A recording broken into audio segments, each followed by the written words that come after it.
word.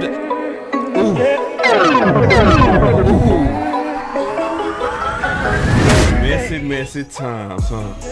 Yeah. Messy times. Oh my God. We got J Tuck in the building. Define word. Why does it have to be this way, boss? Why does it have to be this way? Man. All I'm gonna say is, Law, we need you. We need you on this one, Law. We need you. We need you to come in, and the first button I need to hear is an evil world.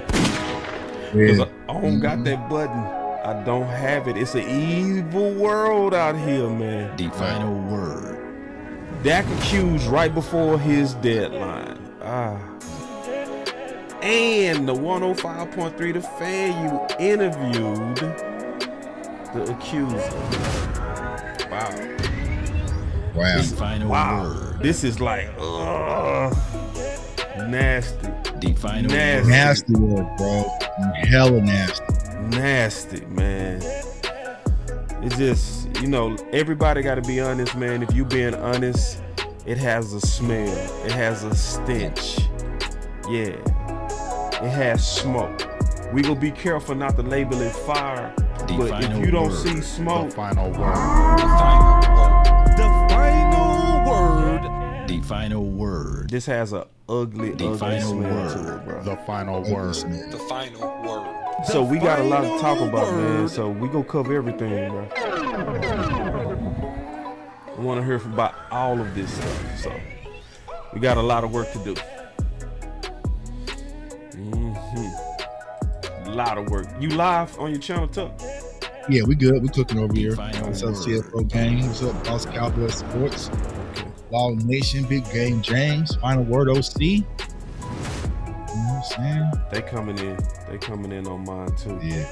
I got to stream in the Law page because he always come.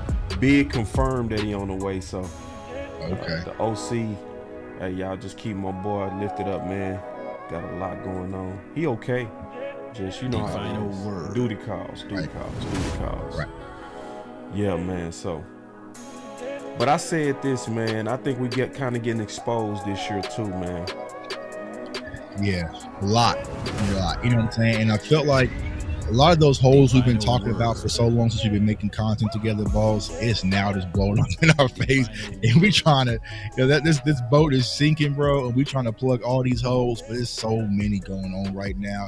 I can only get to 2 or 3, you know what I'm saying? It's this upper deck, lower deck, you know what I'm saying? The middle deck, you know what I'm saying? Like it's just, God dang, dog. Man. Which is frustrating. It's frustrating, right? Because it's like, Define a word. what I've been trying to say, we can't get to draft content until we can get past some of this mess. You know what I'm saying? Because it's like, it don't feel right. Like, me posting a mock today just don't feel right. We got so many issues, so much going on, lack of free agency, complacency, which we're going to talk about tonight, but we're going to try to find some solutions, Cowboys Nation, so let's get it.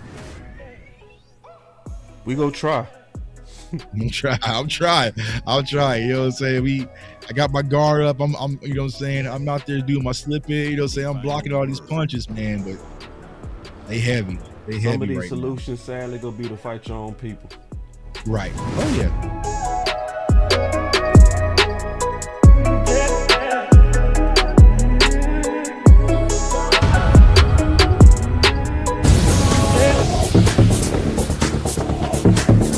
Go down the tunnel.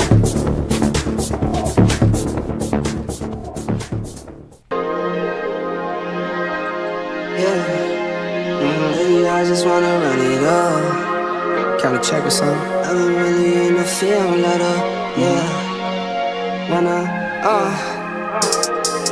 I've been really in the field, let her rush, I let her feel. Lately, I just wanna run it up.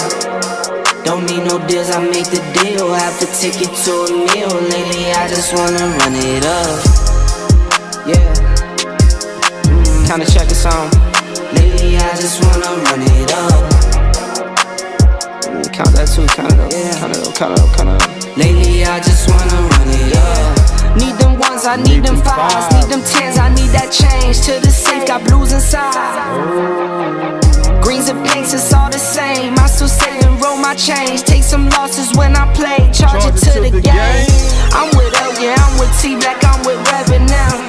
I'm with Bay, yeah, I'm with Jay, yeah, I'm with Chuck and now. Still the same, not switching sides, now it's about loyalty. You switch sides off for the bag, and that's worth more to me. I mix Nike with designer, I experiment. You just rock what's on the shelf, and I'm not feeling it. Search for the one, but baby girl, it's nothing real as this. Can't trust a soul, I keep a hammer, call it too legit. I've been really in the field, love the rush, I love the feel. Lately, I just wanna run it up. Man, let's go, man. Tuck, why is just me and you? Why, when it's like days like this, it start off with me and you, bro? I don't know, man. I don't know, but today, like I said, it was an audible, man. Because I was going to plan to kind of chill because I know if I would have went live by myself, boss, it was going to be bombs. Like I was, you know what I'm saying? I was like, I'm not going to go live. And I was in the gym, like, nah, I'm going to go live. Like, nah, I was like, you know what I'm saying? I kept going back and forth, and I saw y'all was going live. Like, let me go on with my brothers. At least y'all would kind of keep me calm and mellow because I'm extremely frustrated about what's transpired today, but also the last few days when it comes to Dallas Cowboys, man. And I'll say this, you know, when we do our draft show, they always post that video that Boss and them laugh about, you know what I'm saying? When I'm calling out the CD Lamb shot with the music. With the horrible music, right? Ooh, that music. Oh. Yeah, music was I gotta horrible. hit you. I gotta hit you with one button on that music, bro. It was It's all good, but hey, you built though. You solid now. You solid now. It was horrible, man. But it's like, you know, back when I started this channel, you know, even as a Cowboys fan, I felt like nobody was speaking for me. You know what I'm saying? Like, I just felt like, just a media wise, because I would follow the same people that a lot of people follow now, but nobody was speaking for me. And who I speak for and who I represent is the Cowboys fan who spend their last dime scraping after a long work week to go in the standing room just to get a glimpse of the Cowboys, or the people who drive from Arizona to go to Cowboys games, or flying from Florida, or the people that were sitting there at that Green Bay game hurt, you know what I'm saying, emotionally hurt, you know what I'm saying? Like, I am speaking up for the die-hard Dallas Cowboys fan. You know what I'm saying? I bleeded just like y'all. Y'all saw me out there. You know what I'm saying? I'm with the people. Boss does this for the people. Law does this for the people. Big Game, OC, Rome, DMV, the list goes on, are for the people. And so sometimes I feel like since we are for the people, we become targets. But I am here for the Cowboys and for the people and Cowboys Nation solely. You know what I'm saying? So sometimes I have to take on the villain role. That's why my avatar was the Joker, because I want to see change. And I feel like sometimes in order to get change, you got to cause a little chaos. And I feel like that's what I had to do when a lot of people saw me on Twitter speaking out, because Cowboys fans are frustrated. We're bleeding out right now. We're frustrated. And I feel like the organization and some of the media members do not want to hear our voice. But like I always said, I'm always going to use my platform to amplify it, and we will not be silenced. And tonight, we don't go. I'm on vacation. You know what I'm saying? I'm covering basketball all week, so I'm on vacation. So if we got to rock, boss, we got to rock. But I think there's a lot of conversation that needs to be had about what's going on in Dallas right now. Let's start with this then. Yeah. So, and from what I'm seeing, it's backfiring. Like, Cowboy Nation is not having this. Like my boy K. Lou said, this is a trash ass move. So it's the fact that we all know the deadline is tomorrow. Okay. And a lot of us, I said this yesterday, I shouldn't feel like I need to take a shower just because I support this team. I shouldn't feel dirty, you know? And a lot of us are feeling dirty. Like, for instance, wasn't it Mike Bassett, the same person that said that Dak was likely not going to play again because of that ankle? But then it's also allegedly Mike Bassett that booked the appointment with the attorney. And he also wished that Dak would get hurt this season so we could see Trey Lance on the air. Yeah. So it's like, can you blame us for saying that you look like a hitman, bro? Can you blame us for it looking like you could be allegedly Mm-hmm. A water carrying hitman. Because they brag a lot that the 105.3 Fan is the flagship organization. The flagship, and we confirmed it because actually the VP reached out to some fellow content creators to confirm that. Professor O and also my guy Landon, like, yeah, they are the flagship. Because I wasn't sure if they just say that for Brandon. No, they are. They're the flagship station for the Dallas Cowboys, as they always say. You're home with the Dallas Cowboys, and this is what you do. This is what you do. Yeah, with that right? This is, yeah. And then I heard Brown Brothers come out say something like they did reach out, which I'm glad you reached out. It's just, you can't blame, you cannot blame though for people looking at y'all side out though, for real.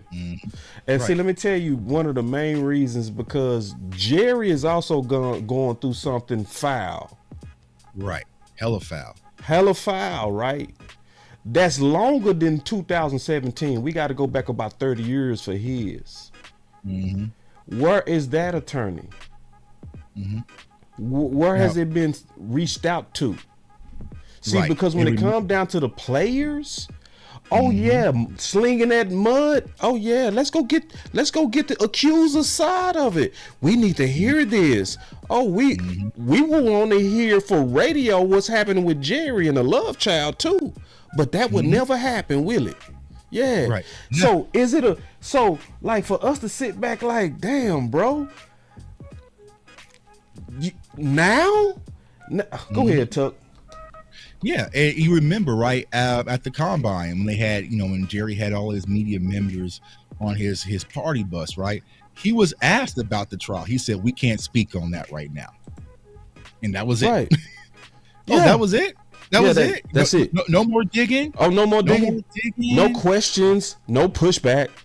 And just like you're saying, Benjamin, Dak Prescott is a multi-millionaire. There is zero chance in hell my attorney's going to go on the radio and speak just openly, willy-nilly about my open case. He would be fired tomorrow. Bro. What are you doing? Like, we even know that, and we even got law degrees. Hey, if we're going through a case, I'm not going to speak about that on my podcast.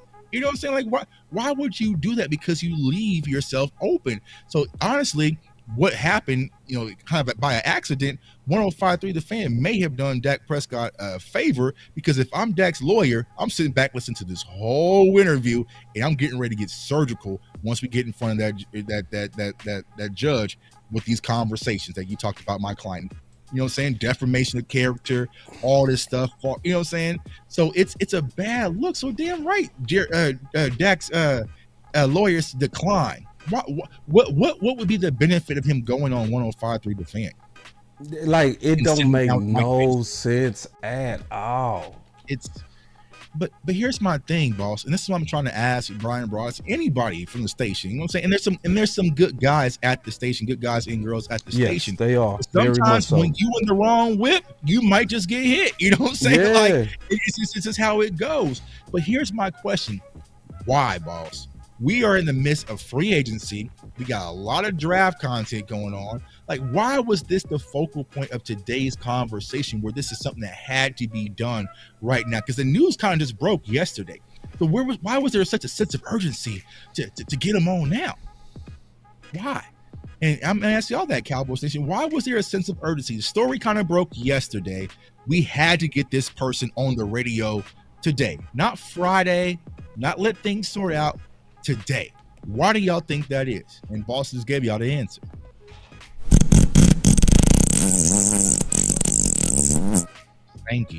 Stanky. And see, also, Tuck and I was talking before the show. This is also sometimes the sad truth of this. It's sometimes you can know too much. Like, I listen to Dez West. I listened to Dez on the pivot. And Dez was like, where's that video? Remember it was a video when it was time for him to get paid? So disturbing that if this gets released, oh my, this could be worse than the Ray Rice situation. And he was like, where is it? He said it on the pivot. Where is it? Now, you mean to tell me TMZ who can get their hands on anything. You know what I'm saying? TMZ can get their hands on anything. Nobody has ever seen this dead state. Yeah, which is strange around negotiation time. So when I start looking at the history, right, I can see if we just kind of pull this out, this singular moment, right? But when you say, wasn't it Mike Bassett, the same one that was talking about Dak might not play again? He had this secret doctor or something. It was something like his wife. His wife was a pediatrician. Okay. Then when you add in the Dez, you know, it starts to reek of a pattern. This has a smell, like, and listen, y'all. I've been saying this. Cowboy Nation is getting tired of feeling like being talked to like we stupid. Right.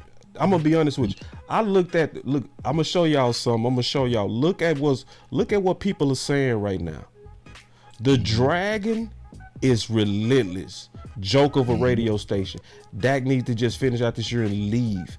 Aaron, this is gross. You are a trash station with trash people. You should be ashamed. Why is this on the table? We're in free agency. This is nasty work. Low blow. This is not Tuck. This is not Boss. This is all done before we ever open our mouth. This is the consensus of people that watch what happened. But we're going to sit. It's only maybe one person, this dude named Jonas. Few goofies. A few goofies. You know? Yeah. Yeah. But, man, listen, the fan having some good stuff. Like, bruh, somebody head might need to roll for this. But Lord, man, like, look at that one. Look at Scott drop a banger. Scott, look, Mike Bassett, best known for getting fired for drunkenly tweeting congrats to all the dirty Mexicans and showed the source. I didn't even know that. I had no idea. Mike, did you do that? Damn. And wow, is this true? Well, it looks like it. Update: Mike Bassett was fired by state. Damn. Wow, he said that for real. He said that. Yeah. That's a real article. Wow. And that's who they hired, right? That's who they hired. Ooh. And brought them on. Wow. And so just like Coach saying, basically trying to slander Dak any chance he gets. What's it really about then? What's it really about? Yeah, you know what is it about, man? What's it really about? I mean, because he didn't say Dak Prescott might be delayed in his return. He said he was never going to play football again. Ever again. Ever. Yeah. Ever. And literally, like, so I have basic block, but like last season, he was saying, man, so how many games until Dak Prescott can get hurt so we can see Trey Lance? And thought it was funny. And so, of course, Tuck gets labeled the villain for calling that BS out. Oh, he's just joking. I run a podcast. I do 4 to 5 hours of content a day, just like you, boss. We ain't got to joke about stuff like that. Nah, hell no. So why do you have to joke about stuff like that? It's because you're a baseball player trying to talk football. You're in your wrong lane right now, bro. You're in your wrong lane right now. Yeah. Get a show. If you cannot carry a 3-hour show, give it to us. Give it to us. I swear we will be able to fill up that slot with tons of content. But you can't, right? You can't because you're not in your lane. You're a baseball player, former baseball player who's trying to talk Dallas Cowboys football. And you're getting slaughtered because people are not buying it. So here's how you know they messed up. Here's how you know how they messed up, Cowboys Man, Nation. this is epic. Look at this. It's bad. Here's how you know they really messed up. The VP of 105.3 The Fan, now he's trying to reach out to his content creators to talk about it and draw amends. What you mean? I can't help. So he's reaching out. So he reached out to my guy, Professor O. He reached out to me, reached out to Landon, reached out to a few people because they're trying to put out this fire. I'm not putting out no fire. Nah, this fire is raging, big dog. Hold on. Let me hit this button, man. You know I got a button for fires. Yoga fire. Matter of fact. Let it burn. Let it burn. I'm letting it burn. Hey, my Let it DM burn, was close, bruh. man. Oh, I really kind of talk to you about because we reached out. Hey, I ain't hear nothing, bro. You gotta put this fire on your own. when I mess up, I gotta put out my own fires. Y'all got it. The flagship station. Put this fire on your own, bro. Don't have Tuck come save you. Don't have us come save you because we're not. You allowed this. You allowed this. Mostly a trash station doing the Jones dirty work to drive down Dak's financial value. Man, Cowboy Nation is not playing with y'all, man. I'm telling you. That's Boston Tuck. Oh, Boston Tuck. Oh, hey, no, it ain't us. No, Uh-uh. this was. We just went live. This was 5 hours ago. They've been blasting y'all for this, man. 5 hours, bro. They've been blasting Cholo y'all. trash. This is. I found they're trying one to put this positive team up. comment. Tuck, just one. Yeah, one out of many, right? And so don't DM me to put this fire out. Nah, bro. Nuh-uh. No, sir. So everyone who's posting, I'm blocking 105 to defend. What's happening? Tuck's retweeting it. Oh, come on. No, I'm retweeting it, bro. Yeah. I'm retweeting it. You know what I'm saying? I'm laughing at you because this is what you get. It's what you This is get. what you get. And it's nothing personal. You know what I'm saying? If it was a fellow content creator that did some stuff like that, I would be on their neck. Yeah, so this is what you get. Right. We can't pick and choose. We can't pick and choose. And it was so uncalled for, and we see through it. And I think that's the problem. One, they picked the wrong day to do it because Cowboys fans are already on edge about the free agency thing. On the edge. We already mad. We already mad. And you playing with us more? You playing with us even more? You sign a long snapper. And then you give us this? Ooh. Nah, bro. Let me show that. Keep talking, Tuck. Just keep elaborate on that, please. Just buy me some time. They just don't know how to read the room. The room. You know what I'm saying? They don't know how to read the room. Oh, man. You know what I'm saying? So what you did is everybody was talking about this morning. The Cowboys are the only team to not make a move in free agency yesterday. And then they re-signed Trent Seed, the long snapper, made a Cowboys graphic and got burned in them comments too. You know what I'm saying? Got lit up in them comments too. You know what I'm saying? So it's just like, hey, Cowboys fans are waking up because like a lot of us who watch our content, who's really, you know what I'm saying, in tune to what's going on, we are tired and we're fed up. And the worst thing that you could ever do to somebody, boss, when you're tired and fed up is lie to them. You know what I'm saying? Like, you know what I'm saying? That's the worst thing. And we all kind of been in relationships and stuff, you know, some bad ones. Okay, cool. I'm kind of tired of this relationship, but don't come in my house and lie to me like I'm stupid. You know what I'm saying? Just say you was out, you know what I'm saying? You had your phone off, but don't come and lie to me because that's really going to set me off. You see what I'm saying? Yeah. And that's where Cowboys fans are. Y'all are blatantly lying to our face and doing these smear campaigns, and we're seeing right through it. And Cowboys fans are voicing their voice and saying, no more. No more. And so, Tuck, I will say this. I am happy. Some people not going to understand me on this. But I'm to a degree happy to see this. Let me show you what I've been posting on Twitter, bro. Just when I'm like you, bro. My boy Cole say, I hate the Dallas Cowboys so much. I really hate this organization right now. And you know me, I got the emperor say, good. Yeah. See, and I'm gonna explain why this is good, y'all. This is actually very good. See, people, y'all gonna have to stay with me and Tuck, we gonna explain this to you. Somebody else said, I'm slowly finding myself detaching from this football team. If they don't care, why should I waste my time caring? And then, you know, I showed the emperor said, everything is proceeding as I've foreseen. This is what's going on that's perfect, that we need to continue to happen. Cowboy Nation is voicing their frustration on Twitter and especially on social media. These are the exact trends that they pay attention to. So the fact that, because you have to, you cannot be a good business person and not be aware of what your customer is saying and thinking. And it's overwhelming anger right now, not even just the lack of moves in free agency, it's also overwhelming anger on what appears to be a smear campaign against Dak. Yeah. And this is what it takes, Cowboys Nation, because like I said, like it's easy for me or Big Game James or Boss to get labeled as the bad guy, but we were just like the Joker always said, I'm not a monster, I'm just ahead of the curve. We saw some of this stuff unfolding where it's like, nah, this don't smell right. Me personally, it was about how we handled the defensive coordinator position when it came to Dan Quinn. So to my guy CFT in the building, man. But yeah, it was about how we handled business then. And I just kind of saw things. So Cowboys Nation, I asked this on my channel. I'll ask everyone who's watching right now. Since we have lost to Green Bay, what has the Cowboys done to show that what transpired in the playoffs is not acceptable? I need a quickest button. Instagram couldn't answer it. YouTube can't answer it. Twitter couldn't answer it. TikTok can't answer it. I can't answer it. We've done nothing. We have done nothing to show, you know what?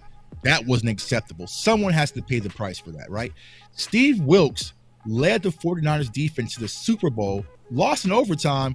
49ers said, nah, you got to go. Yeah. You know what I'm saying? Yeah. Even though the Eagles were 10-1, Eagles said, nah, Brian Johnson, you got to go. Yeah. You know what I'm saying? Like, people are making changes and saying, no, we have to get better. The Dallas Cowboys were going to sit back on their hands and welcome Dan Quinn back with open arms. If you would have just came and chose us, right? Yeah. Would have brought him right back. Yeah. Scott McCurley still there. Scott McCurley Still there. They just gave him a babysitter. You know what I'm saying? So nobody has paid the price for what happened versus Green Bay. So what does that show you, Cowboys Nation? It shows that it's acceptable. You know what I'm saying? Jerry came out and said, you know, it's not acceptable and, you know, it's fake. You've done nothing. There was no assertiveness in the coaching hires and coaching staff, right? You didn't do that. You sat on your hands. You wasn't aggressive in getting the Dak deal done or CeeDee Lamb done to free up cap space so you can make some moves in free agency. You've done nothing for the first 2 days of free agency with a smear campaign and a long snapper. Like, you've done nothing. Nothing. But you want the fan base to give everything. You know what I'm saying? You want the fan base to give your all, and you giving 10%. Ooh. See, this diagram says it all, bro. It says it all. You steadily losing and you sign a long snapper. That was the number one priority. That was the number one priority today. That was he signed for a 1.5 mil, got 1.3 guaranteed. That was your number one priority today. Not Stephon Gilmore. Nope.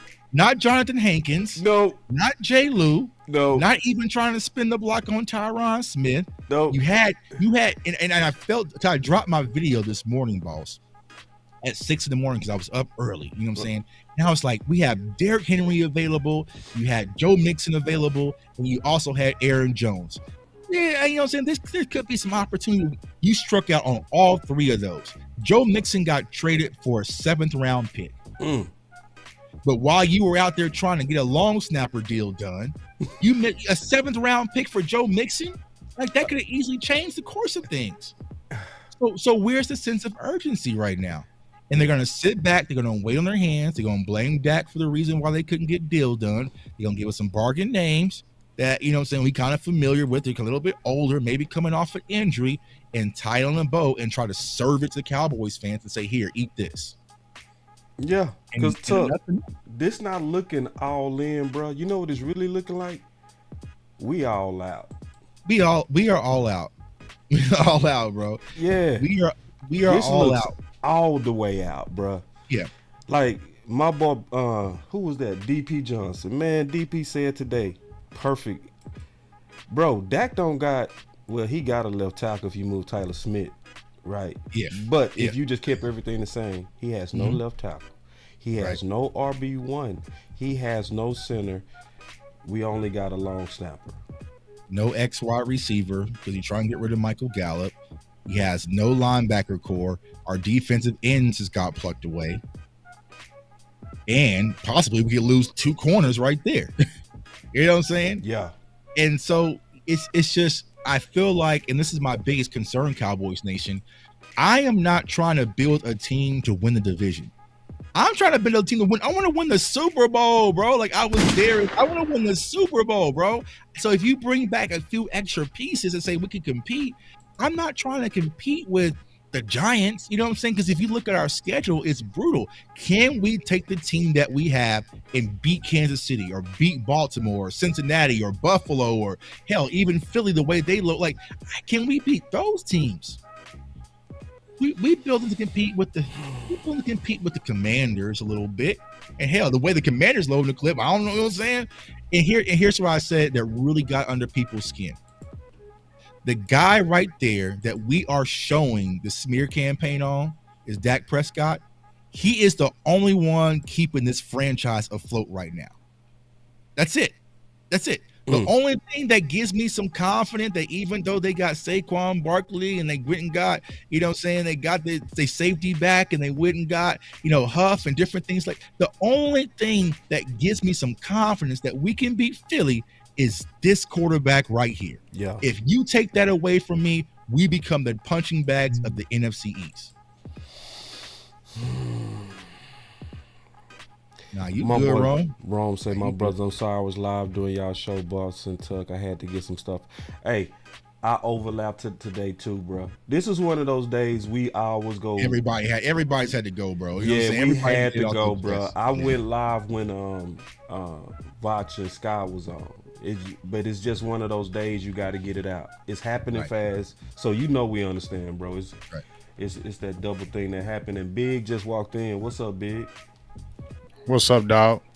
Hey, man, we just kind of talking about the wee woo that's been going on today, bro. I just got off work, saw my son. I was kidding with him. I apologize, everybody. I had to go see my son. He hit me up out of nowhere. You looking clean, though, man. Got the vest on, man, over there. I got the work outfit, got the work uniform. The boy got that boss look over there, man. You must got be bossy boys over there. Got that work uniform on, but yeah, I had to see my son. Shout out to my son. Love you, dog. Good to see you. Appreciate you. So we was to catch you up, we were just kind of discussing the ugly gossip. We was the timing of, you know,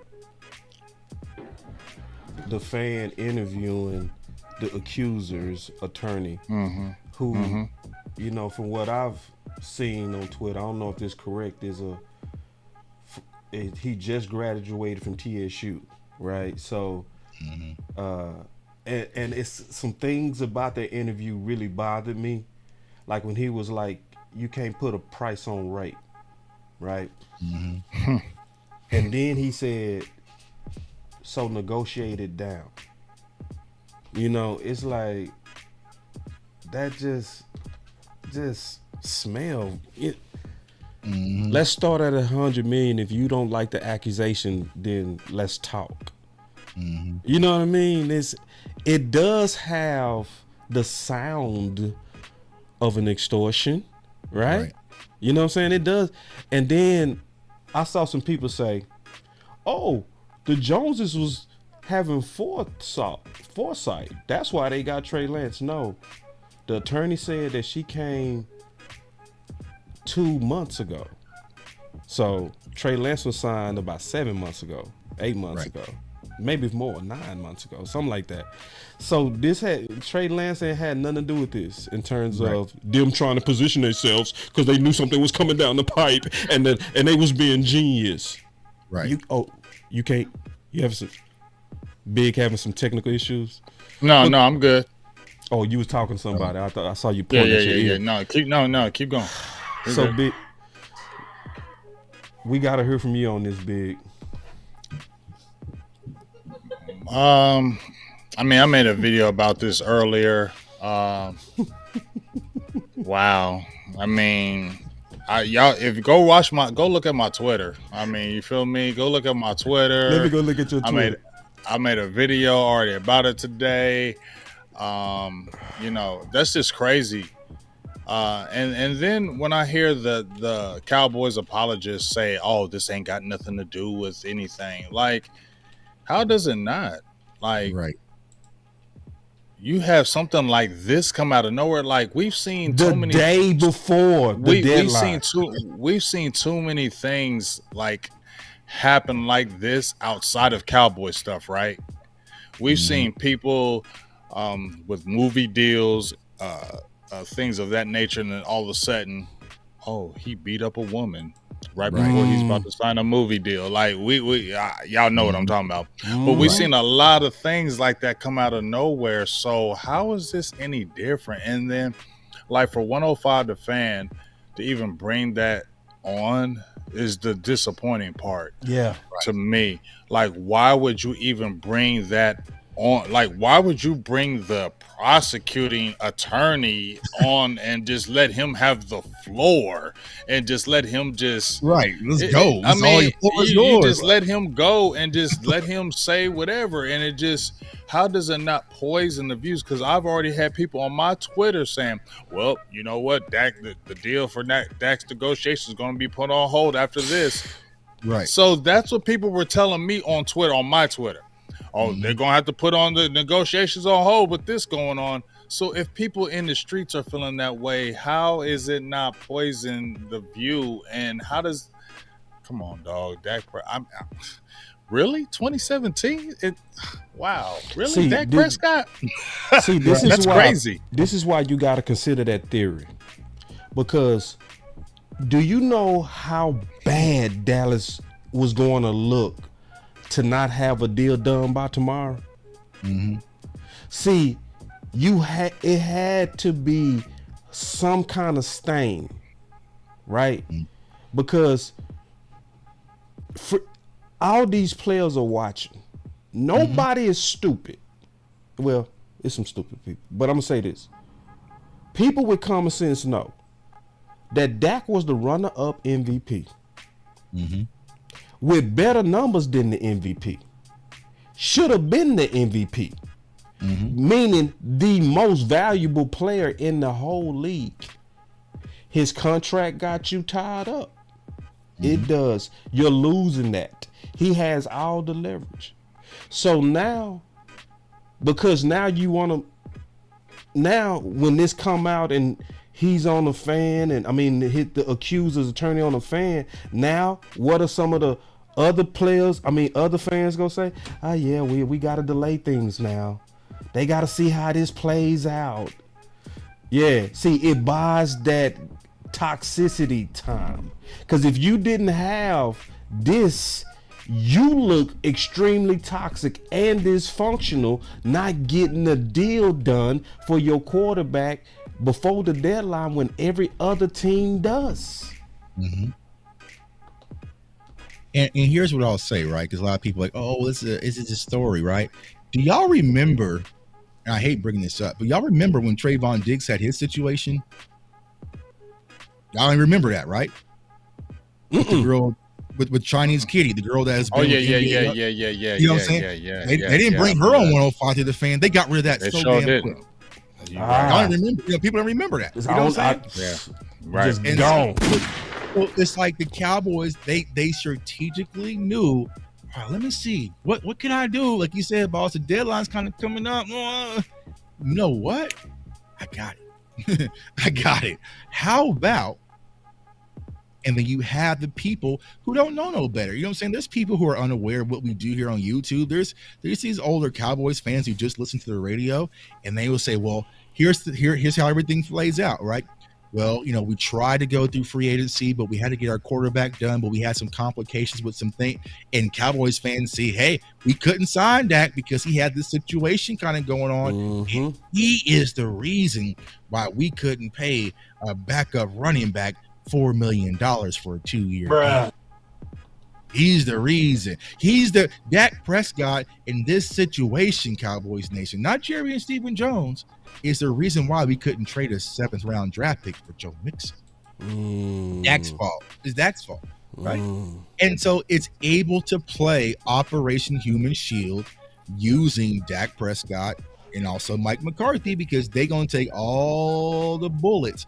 And here is my number one frustration with Dak Prescott. And I've said this year after year.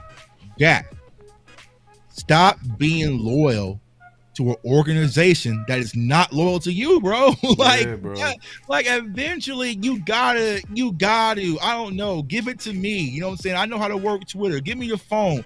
Let me fire some of these tweets off, bro. for you. But eventually, you got to say enough is enough.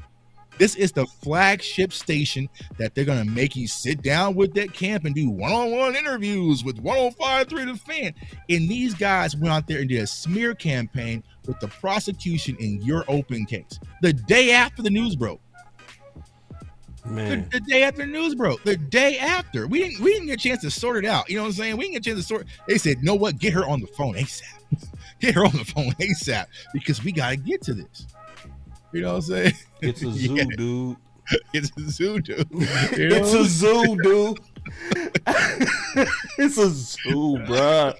We a fucking zoo, man. It's a zoo, bro. It's just like, God damn. A lot of us just really just want to focus on football. Like, I want a better football team. I want to win a Super Bowl.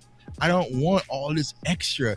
You know what I'm saying? I said the frustrating part is being here in Kansas City and is watching them just give Chris Jones his money, making him one of the highest paid. It's funny, but you know what's funny though? How we're talking about Dak's issue, right? Like with this suit, but we ain't talking about Jerry Jones with his paternity suit, right? Ain't nobody talking about that no more, right? Like ain't nobody talking about. I got a button for you on that one, Big. You want to hear it? You know what I'm saying? You Oh, feel me? hell no. Like we talking about Dak now, right? Mm-hmm. But ain't nobody talking about how she's 27, bro. You 80 something. So I mean, you was married, right? Mm-hmm.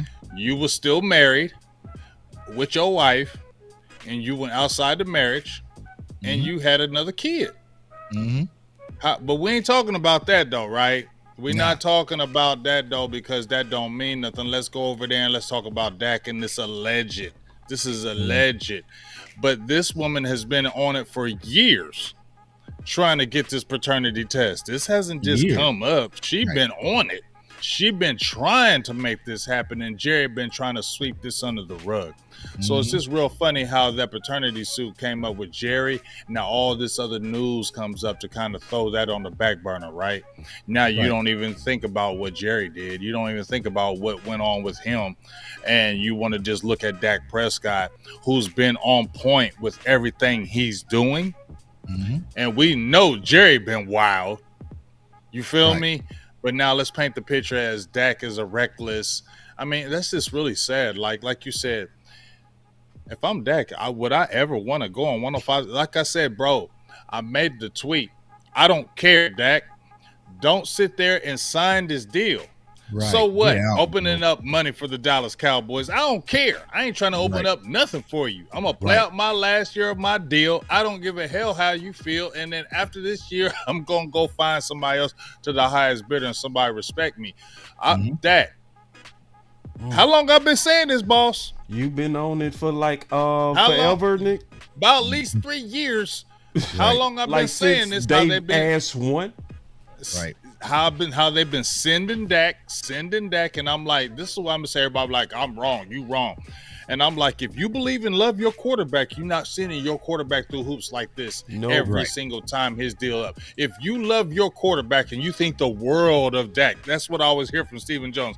Oh, we just think the world of Dak. But how come you always got to make him specifically jump through hoops, like franchise tag him twice? Like, oh, Dak's got to understand. We gotta we gotta spread it out for everybody. It's always got to be Dak. Right. You know what I'm saying? When y'all was talking about Ezekiel Elliott and all them other guys, y'all wasn't telling them, oh, Ezekiel Elliott, he got to understand. So we got to sign everybody. Or D-Law, we got to sign everybody, but it's Dak. Dak's got to understand. We got to have, see what I'm saying, y'all? And big, you mentioned Zeke. The Cowboys paid Zeke after he really had a boatload of off the field issues. You feel me? He was tripping. He had fights. He was pushing up at the festival. He had all sorts of stuff. He gets his money, but Dak Prescott, who does everything the right way, always has to do a little bit extra. And that's the frustrating part. So yeah, man, like it would suck for us as Cowboys fans, but like, bro, Dak, you gotta, you know what I'm saying? Enough's enough, bro. Like, you know what I'm saying? Like, I'm tired for you. You know what I'm saying? Like, bro, because enough is enough. And like you said, now close your eyes and imagine, Cowboys Nation. This is walkthrough story time. Close your eyes and imagine that all of a sudden, Boss Cowboy, Big Game Jays, and J Tuck finds the girl that wants the paternity test for Jerry Jones, and we bring her on the final word. Oh, it's all getting shut down immediately. You shut this whole thing down, bro. We get everything clapped down. We're gonna have 8 million views right then and there. You know what I mean? And they gonna come and snatch all of our channels immediately. You know what I'm saying? Blocker. You gonna see that? Hold on, man. I got a copyright strike. Would you say blocker? Did you say blocker? Blocker. Yeah, bro. Blocker. They would get our channels taken down so damn quick, bro. You know what I'm saying? But for them, they'll just allow it. Now, do they have Michael Irvin's accusers lawyers on? You know what I'm saying? Nope. When Jerry Jones was drunk driving and swerving and got into that car accident, was they on 105 through the fans? Nope. When Jerry Jones was caught up in them photos from back in the 70s or 80s, whenever the hell that was them people brought up on the 105 through the fan? Nope. Right. You know what I'm saying? So why is it when Zeke was going through his situation, was that girl brought on the 105 through the fan? Nope. You know what I'm saying? So while all of a sudden, now y'all want to be Wendy Williams today. You know what I'm saying? Now y'all want to be Wendy Williams today and get down to the bottom of this and let the prosecutors speak their piece. It's corny to me, bro. It's so corny. You see through it. Hella corny, dog. Like, this is disrespectful. Like, you know, I don't know. I feel you know, dirty. I don't understand. The man just became a father, y'all. You know what I'm saying? Nah, it feels dirty. I gotta say this big. I know you.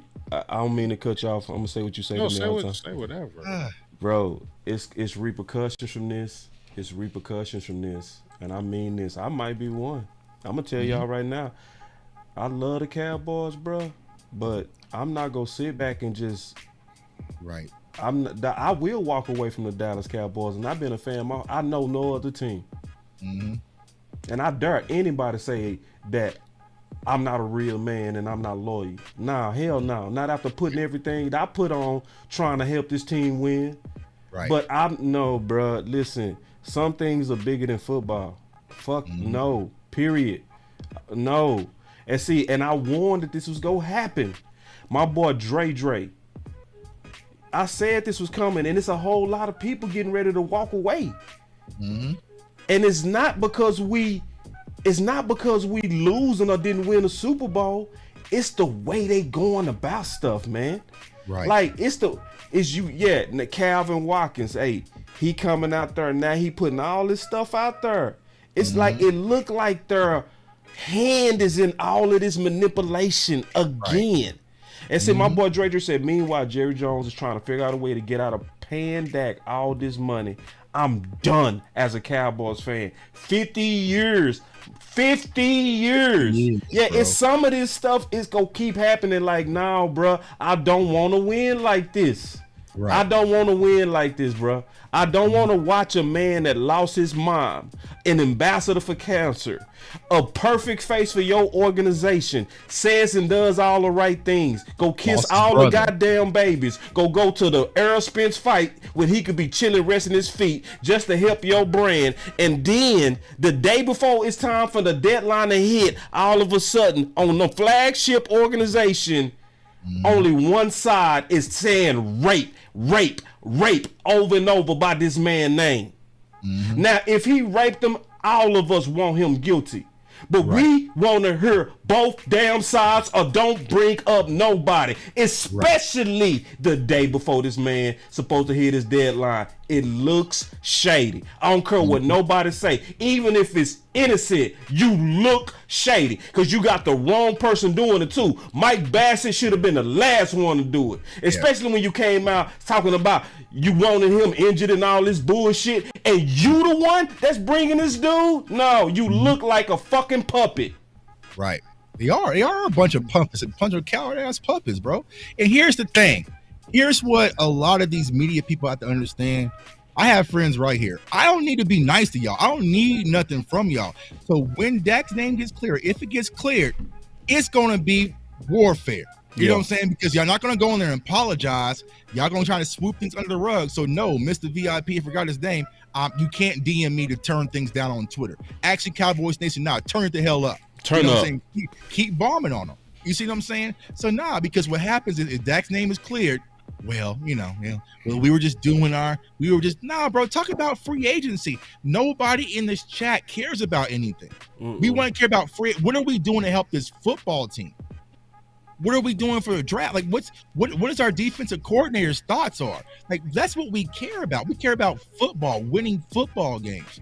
But y'all want to play these smear campaigns to feel like, man, we got Dak to talk down to a deal and he signed for $50 million because of the situation when they actually won. When you just smeared one of your most prestigious players on your team's name to get it done, it's corny to me. It's corny to me because no other. I mean, there are some other teams that do it, but it's like real championship teams. They ain't got to do this. No. Did the Chiefs have to smear Pat Mahomes' name a little bit in the mud? Now, here's the thing. Y'all know I'm on Kansas City radio. Pat Mahomes' brother was going through a situation with the girl I know. Me and my wife ate at that restaurant, Aspen. They actually shut it down. It's one of our favorite restaurants, always attend. Imagine if I went and got her and put her on my podcast to speak her piece about Pat Mahomes' brother here in Kansas City. You know what I'm saying? Like, bro, what are we doing? Like, what are we doing? It's because a lot of these people, Cowboys Nation, don't have the team's best interest at heart. It's very about self-motivation. What can they get? Bringing that prosecution on them today does nothing for the Cowboys. It's damaging to the Cowboys, if anything. You know what I'm saying? Besides the contract and negotiation, it doesn't help our team get better. It doesn't help us get to where we're trying to go. It actually pulls us away from it. But they didn't care about that. They don't care who they got to hurt, who they got to smear, who they got to lie on, what they got to do, as long as they get their name out there and get their own self-interest. And it's corny to me. And no, I will not bow down. You know what I'm saying? I'm nobody's little brother to none of these cats. I don't know none of these dudes. I go to every Cowboys game. I don't see none of them there. I'm not shutting up. And Cowboys Nation, you shouldn't shut up either, because we see it for what it really is. And it's frustrating as a Cowboys fan. And I'm going to say this, man. Yeah.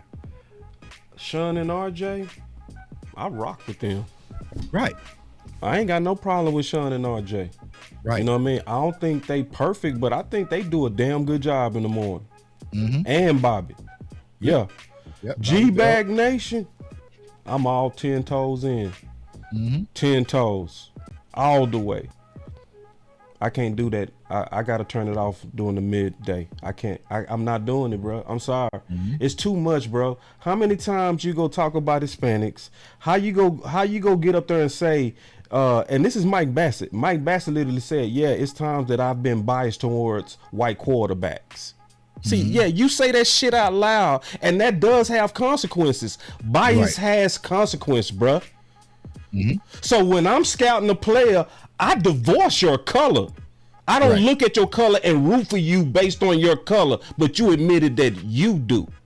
Right. And that judgment be seeping. Oh, hold on real quick. So I made a choice. I'm not listening to that shit, bruh. No, I'm not. Yeah. So check this out. We got 460 people watching right now on 174 likes. A couple of things I want us to kind of get up real quick, because a lot of y'all super chatting on my channel. I appreciate it. I want y'all to also to super chat on Tuck channel as well as Big channel, okay? Because we finna take these super chats, but I want to make sure my brothers eat too.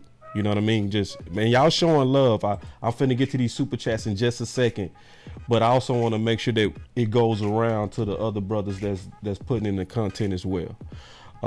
Just so we can make sure we spread that out when we cover it from our own channels and say when we get these super chats. But that's where I am on this, bro. I feel disgusting. I felt bad, Tuck and Big, just from this morning. Can we talk about that, bro? Like the running backs and how they just, can we talk about that? Yeah. How them running backs got skedaddled up out of here and we did nothing with that? Yeah, and like I said, I mean, Jane Slater kind of posted it, something. The Cowboys were just waiting for people to call them. Like, I knew it. I said that. Here's the ripple effect with what we're seeing right now. You know what I'm saying? Kind of go back to what Dak. If I'm a free agent and I'm sitting back just watching the landscape going across the NFL, bro, I see how they treat Dak Prescott, the model citizen quarterback, damn in the face of the NFL. Imagine how they gonna treat me, the running back coming from the Colts.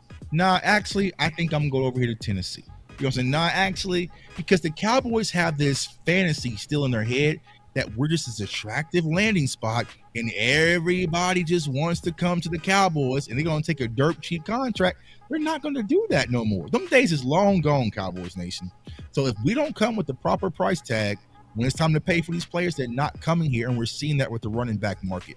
There was 3 good quality running backs available, and Derrick Henry, like I said, Aaron Jones, who's Mike McCarthy's guy, which I thought maybe that would be a connection. He's a connection who's always killing us. He's from the Texas area, from the Dallas area, right? Joe Mixon, and we did absolutely nothing. Didn't even pick up the phone. But lo and behold, Boss and Big, when Trey Lance was available, we picked up the phone and didn't address nobody. We had to get it done immediately. But a 7 for Joe Mixon, it's a little bit too rich for my blood. What are we doing? What are we doing, bro? It's just frustrating. This dude might see. Listen, man, you ain't finna lecture me, bro. You see what I'm saying? This is why I can't stand about some of you tap dancing ass motherfuckers. Listen, bro. Listen, bro. When we over here defending what's right, you ain't finna check when you. Hold on, bro. Let me. See how motherfuckers gonna try to check me? They been doing this, and so that's okay. Love it. That's okay. Like it's yeah. Oh, boss, bitch, you gonna check me? They been doing police brutality. This ain't nothing new. Tap dancing ass motherfuckers. Get over it. They I'm been sick of doing these this. old What are you talking dudes about? spit in your face. I break the whole case down of how you just got, and then you go check me. All right, man. See that's the problem. You crab mother. All right, I'm gonna move on from that. Put their hands on their knees for the front office, bro. Like, you know what I'm saying? But here's the thing. Here's where a lot of Cowboys fans Stands is tough. We are moving forward with changing this stuff. So some of y'all soft ass Cowboys fans are going to get left behind. For real, you know what bro. I'm saying? You're going to get rolled over and left behind. Some of you media people or content creators, whoever, you want to cap and tap dance for the front office, do your thing, but you will get left behind. Yeah, bro. And you see the guard is changing right now because Cowboys fans want a real change. We're not going to sit down here and put our hands on the knees for the front office no more. No, y'all might bro. be scared. They might take something from y'all. I don't know what they got on y'all, but we not, and we going to move forward. So see, this one what lay down. let me say this what frustrated about this morning, and I'm gonna run this by you, Big. This is what frustrated about this morning when I use all my common sense. I'm gonna get to these super chats because y'all really stacking them up, and I appreciate them. But this is what pissed me off about this morning. We know y'all tagged Pollard last year for $10 million. Mm-hmm. But you act all shocked and bothered over these running backs with an average per year of 8. Mm-hmm. That was better than Pollard. Mm-hmm. It's just so fake. Mm-hmm. Like, it's really showing that you pay for what you want to pay for. You love your guys, so you threw $10 million at one of your guys. You threw another $10 million at Schultz. So you throw money. But it's when you want to throw it. It's not about when it's smart, man. And that's what's agitating as hell, is that I literally watch all these running backs just... And then you sat there and told us the most of the things you have to be able to do is run the ball and stop the run. Bro, when you stop the cap. Stop the cap, bro. And here's the thing. Linebackers getting dried up too. Like, they sitting on their hands. So I mean, I'm gonna keep it real. I'm laughing at all this. I've been saying all this for years, y'all. Yeah. So I don't know what else to tell y'all. I remember I was the bad guy. And you was. Say hi. Now you're the good guy. Bad guy. Say hello to the bad guy. I was the bad guy. You was. Man, Big always mad. He always mad. He always saying this. He negative. Shut up, big this, big that, big. Yeah. I even made a thumbnail out of it. You should. I'm not trying to laugh at this, but it's just funny. I'm not laughing at y'all or anybody else, but it's just funny to see everybody going ham on Twitter, and I've been telling y'all this for years. It's true. I've been telling y'all this. I've been telling all y'all this for years. You've told no and lies. years Yep. Well, the about funny these thing about that, Joneses, Big, how they operate, everything. it's just how it changed. Yeah, How it changed from last week. Last week, it was the culture's fine, everything is fine. Now everybody mad today. Like, you feel me? And should be But mad. We should be mad. We should be. That I've been saying though. Dog, we should You know be what I mad. mean? Like when we sit there, how long have I been saying, boss, that we've been having these shows when me and you just been on here since 2019? And I said, do they really want to win? Is winning first? No. How long have we been saying? Okay. How long have we been saying it is winning first? It's not first. It's not first. Said it's not first. It's like said, fourth. yes, do they want to win? But is it not the number one priority? No, and it's not. It's fourth. And everybody's like, oh, whatever, big, blah, blah, this, blah, blah, that. Okay, and then you got these Cowboy stands all on Twitter, but when this happened, but you know what? This model that Stephen Jones tries to push, it ain't winning either. So when he tries to sit there and say, yeah, everybody wants us to be the Rams and be like them. And I made that tweet. Okay, the Rams won the Super Bowl in 2021, right? They missed the playoffs in 2022. What happened last year? They were right back in the damn playoffs, and they had young players. They got rid of some guys. They drafted some good players, and they were right back in the playoffs after 1 year.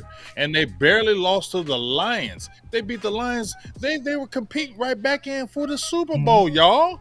Mm-hmm. So we mad at with the Rams. So Stephen Jones try to clown us for everybody want to do what the Rams do and go all in, but that has repercussions. What's the repercussions? They won a Super Bowl, miss the playoffs 1 year, right back in the playoffs, competing again. You get what I'm saying? And they're going to be able to compete again this year.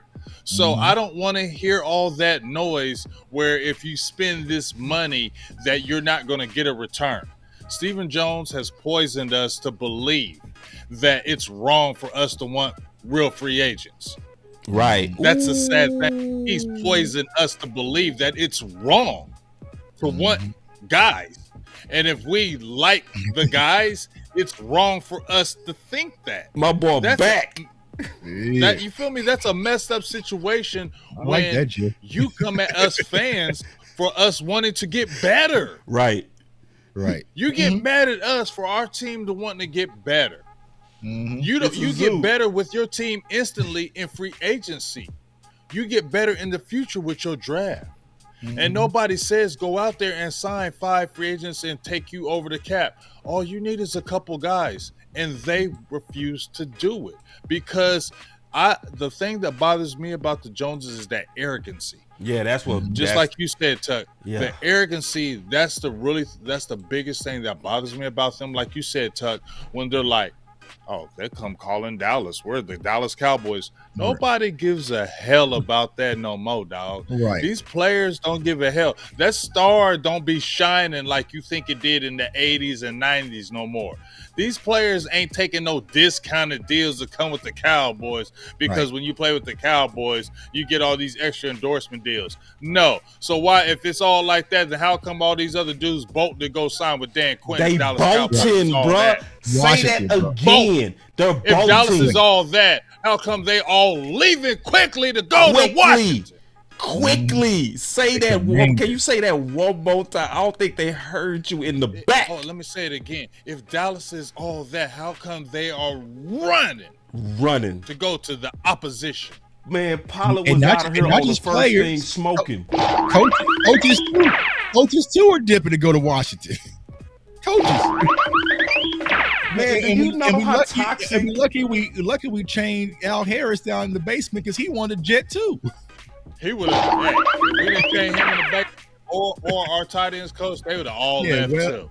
Yeah, they chained him in the basement. Now wait till Dan Quinn go get Big Hankins right there. You know what I'm saying?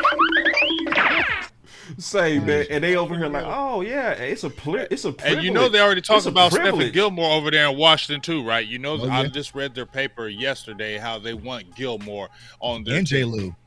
They already reached out to J. Lou, so they pushed for J. Lou next heavy. But everybody loves Dallas. Yeah. Yeah. But everybody, Derrick Delusion. Henry, Delusion. Aaron And Jones. listen, But everybody, they don't love. It's just sad, dog. It's just Big, sad. you so right. Cause see, this what people ain't peeping. Free agency has not officially started yet. Right. He already sniped. And they already out the door fast as hell. Man, the Cowboy Running. players was out of here faster than anybody. Running. He took But the we- leads with him. He took the Like leads Buck with said, him. wait till Tyron Smith sign with the Kansas City Chiefs, then it's really Right. gonna be on. Right. Mm-hmm. Man, I'm talking I about. mean, This is amazing. This bro, is it's amazing. terrible. It's like this is. But listen to everybody else. When I said as soon as the season was over, as soon as we lost that game against Green Bay, y'all, I said it's lame duck season. You I did. said that immediately after we lost. I said lame You duck did. season. We're gonna regress. This is gonna be regress season. Oh, Ain't man. nothing good gonna come out of this season. Everybody said shut the hell up, Big. But now everybody talking about. I heard Dez Bryant. Chuck, I heard Dez. He said he don't like the moves. He feel like this might be a losing season. I Right, you mean, see- what's going You on? see what they just posted, right? Mike Fisher said that they're blowing the team up. Yeah, we told you that in January, bro. They're gonna roll this team out there, minimum what they got, figure it out. If you go out there and you send something happen, okay, cool. But if not, we're gonna blow this all up. They can stack comp picks after comp picks, and they gonna get active next year and roll around right in the same old circle. And here's my other thing, y'all.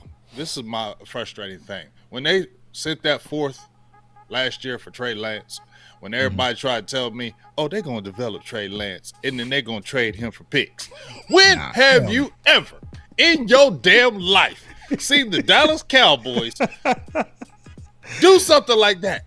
Are y'all trying to give the front office too much credit? Because I They think don't Scott, do those type of Guy had things. posted something where I think like the highest value that the Cowboys have gotten on all their trades recently has been a 5th round pick. Bruh, and people out there in these streets talking about Minnesota gonna give a third or Or a second. fourth, Man, shut first. the hell Yeah, up, y'all. right. All of a sudden, Trey Lance, who ain't played in 2 damn years, y'all. 2 damn years. The Minnesota Vikings gonna put him as they started quarterback after you lose Kirk Cousins. Man, shut up, bro. Are we serious here right Dak now? Prescott Are next we year? serious? Hold on, y'all. I gotta We handle serious something right real here, quick. right now. I gotta handle something real quick, bro, because somebody looking like a Russian bot. Okay, because I'm peeping you in here, bro. My boy Richard, he said Todd Francis hasn't even approached the team, nor has the team approached him. Why would Todd Francis approach them when Dak has all the leverage? The people who should be humble and approach Dak and his agent is our front office. Richard, I don't know if you know this, but Stephen Jones actually said out his own mouth in 2019 that his biggest mistake was not paying Dak the first time. Do you remember the biggest mistake you made in your life? Would you do it 3 times? Again? Come on now. And then also, this is what Richard said too. Yeah, He other said, y'all comment. know that Dak is the one who filed the lawsuit, Yeah. right? What is he suing for? He's suing for extortion. Extortion. Right. That means she's Extortion. been asking for money. You'll say like, "Come on, y'all! Like, come Extortion. on, y'all! Today, come on, 100 Richard. million. Yeah, don't do the 100 company man million. stuff. I pay for that. Like, come on, Yeah, we moving at a different speed. You know what I'm saying? Yeah. He's suing her for extorting. Means that she's trying to extort and get money out of him. For Right. $100 million. $100 million, and her $100 million. and her lawyer went on national radio and said, "Well, we can talk it down." You know what I'm saying? But we it can down. talk it down. We can talk it down. Like, he out there working like Todd France. You know what I'm saying? Like, he's like, you know what I'm saying? Like, come on, bro. Crazy. Like, It's a crazy world. Yeah, nah, bro. Like, nah. It's just what it is, man. Like, listen. it's going to be very hard you for can't me. I'm be- going to keep it real. You can't be a Cowboy fan to the point to where you put your whole head in the sand. You can't do Right. that. I'm You going to can't keep do it that. real, y'all. You just said it, boss. I think you said it, boss, and you may have said it, Tuck. You know, after we lost the Packers game, I had a rant on after we lost where I said, man, I don't even know if I want to do this. Like, I had to sit Man. back and say I had to take time.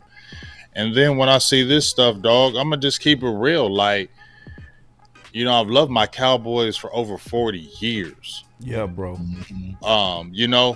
But this stuff that the Joneses are doing, I love the Cowboys. I don't love the Joneses. Y'all understand what I'm saying?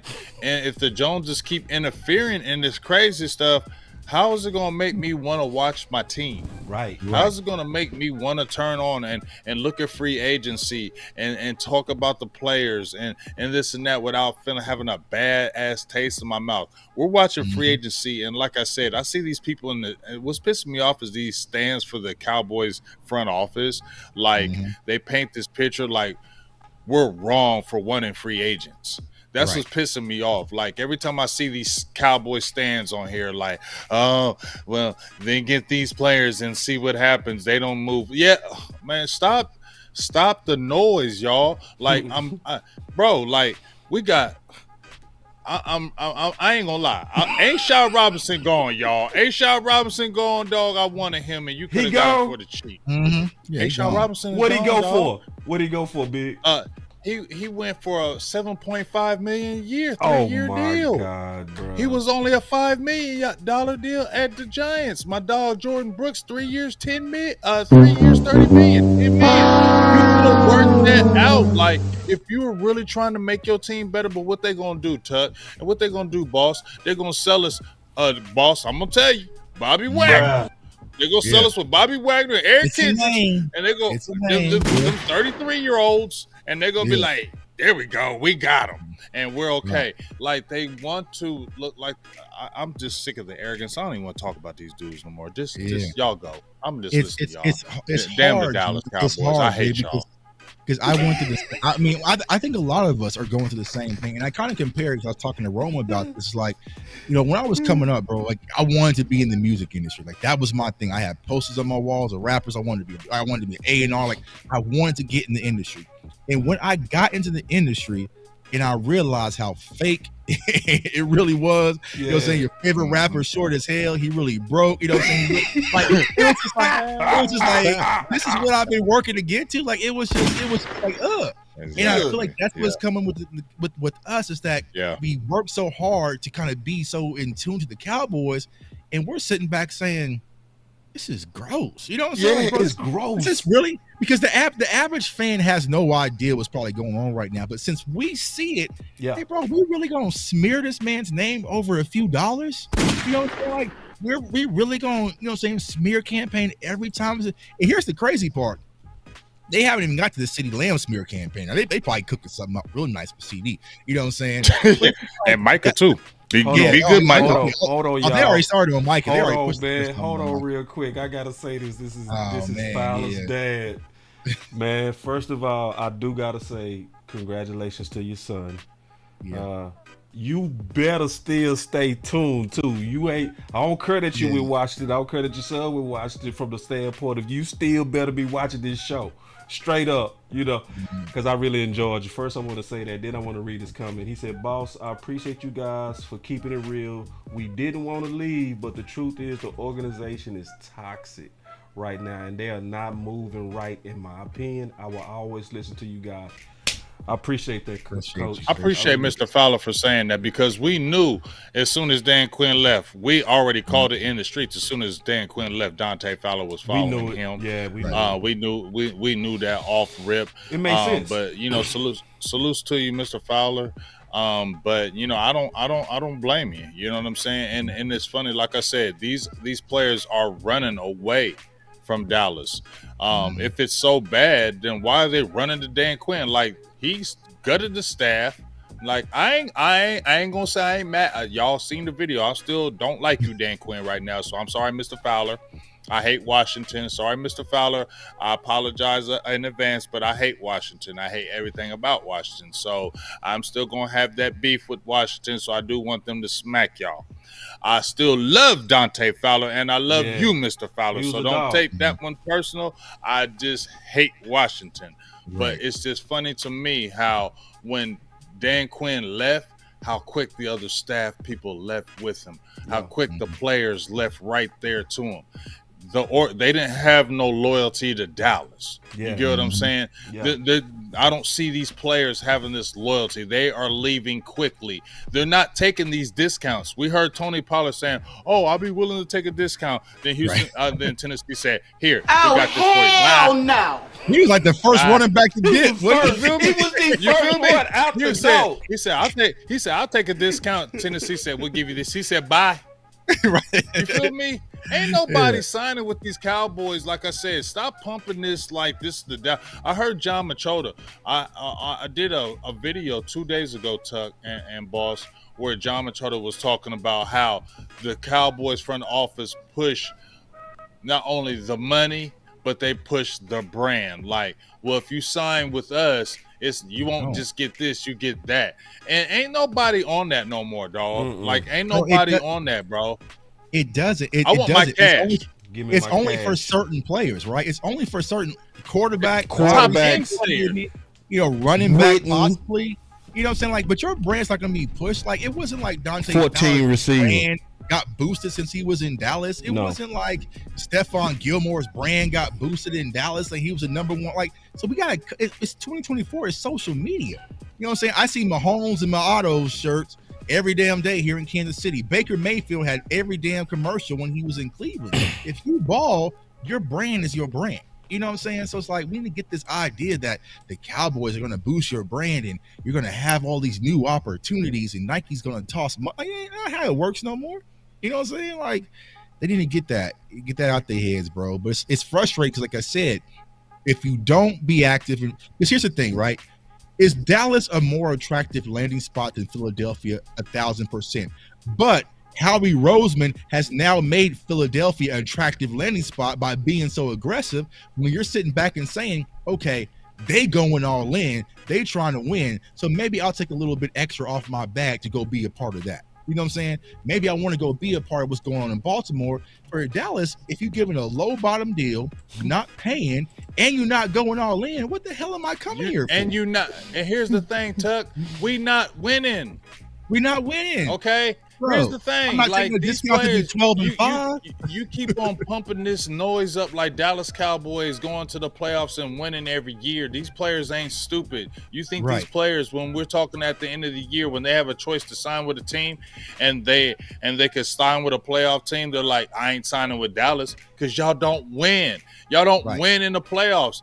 Dallas ain't won. So if we're talking about this as the outside, the 29 years, damn near 30 years, everybody's talking about how the players ain't talking about that. I ain't going no damn Dallas, dog. I'm about to go over here, get my money, and get me to a chip. I'm not going no damn Dallas. Like that don't wear off. That don't have its lore no more. It don't. Like, I don't know where these people think that people are beating down Dallas's door to sign with them. Where? Who? Name them. Yeah. You haven't named one. Name one big dude. Who? They use Dallas. They use Dallas. They use Dallas as the buffer, but they ain't never had no intentions to sign with Dallas. They just use Dallas as the buffer, but they have no intentions to sign with Dallas. Right? But wait. Phones to ring. They killing us, bro. Signing with Dallas because they already know it ain't nothing but the boo ha ha. It's 520 people watching, 283 likes. That is, hold on, we can't have that many ghost watchers. That's impossible. No. Yeah, all them Cowboys people is watching us right now, dog. Yeah, is it? They heard me talking about. Well, this is the good thing for all the Cowboy people that's watching, ghost watching. I will say this: this is the post. This is and Law is finna come in. Oh, it's going down. But Law, we gonna need the first button I need from you when you walk in the door, bro. It's an evil world, bro.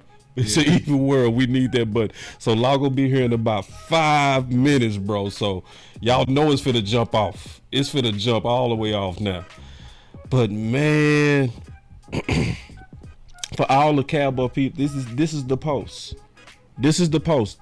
The final word is a good place to get the post of what we feeling.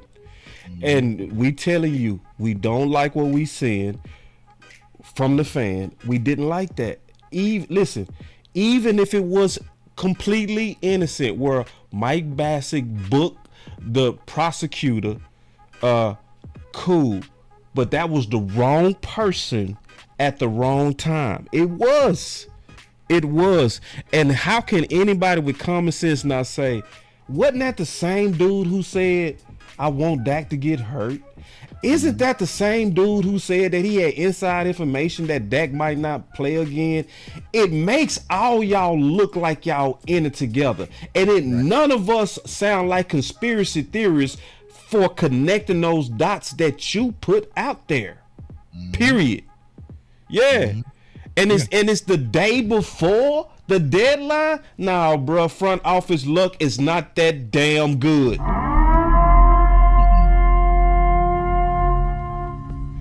And here's the thing about time. And remember, because we did the show last year, boss. Remember, the Cowboys and Dak Prescott were in negotiations to get the deal done last season. And Stephen Jones said that they couldn't come to terms on the deal. And then that's when the Trey Lance thing happened. And remember when we did that show, what was the very first thing that Stephen Jones mentioned? Well, when you look at Trey Lance's contract. Yeah.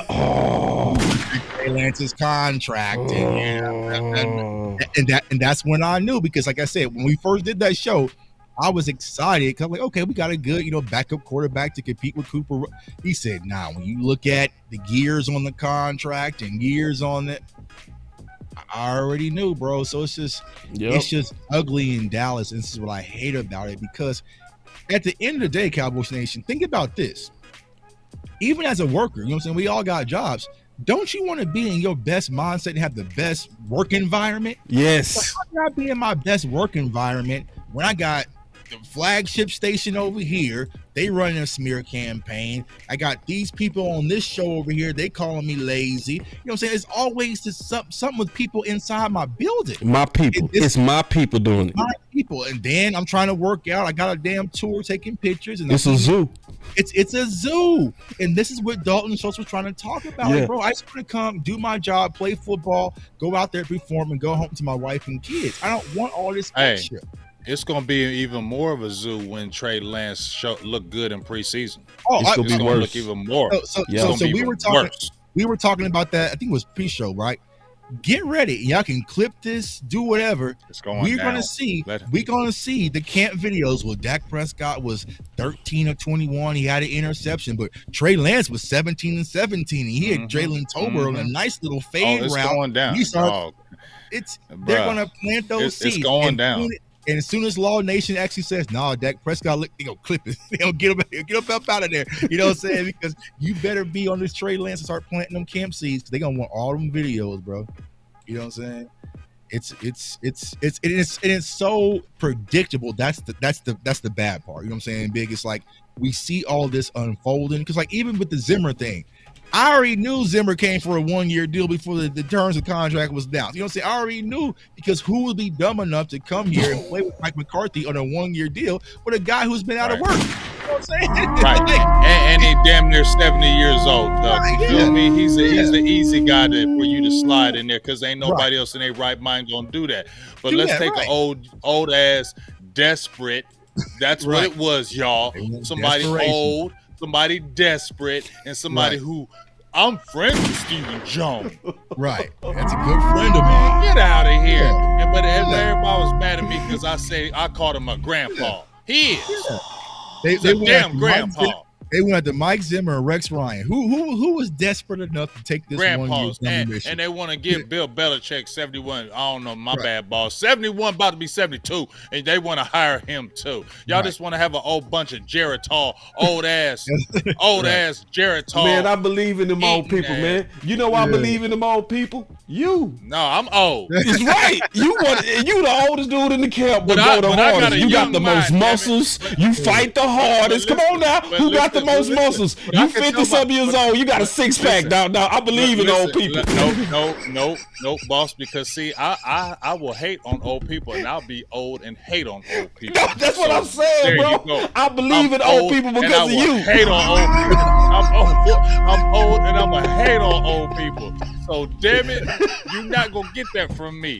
Keep the old ass people away. All right, man, we got to get to these super chats. We got to get to these super chats. Stay deep, bro.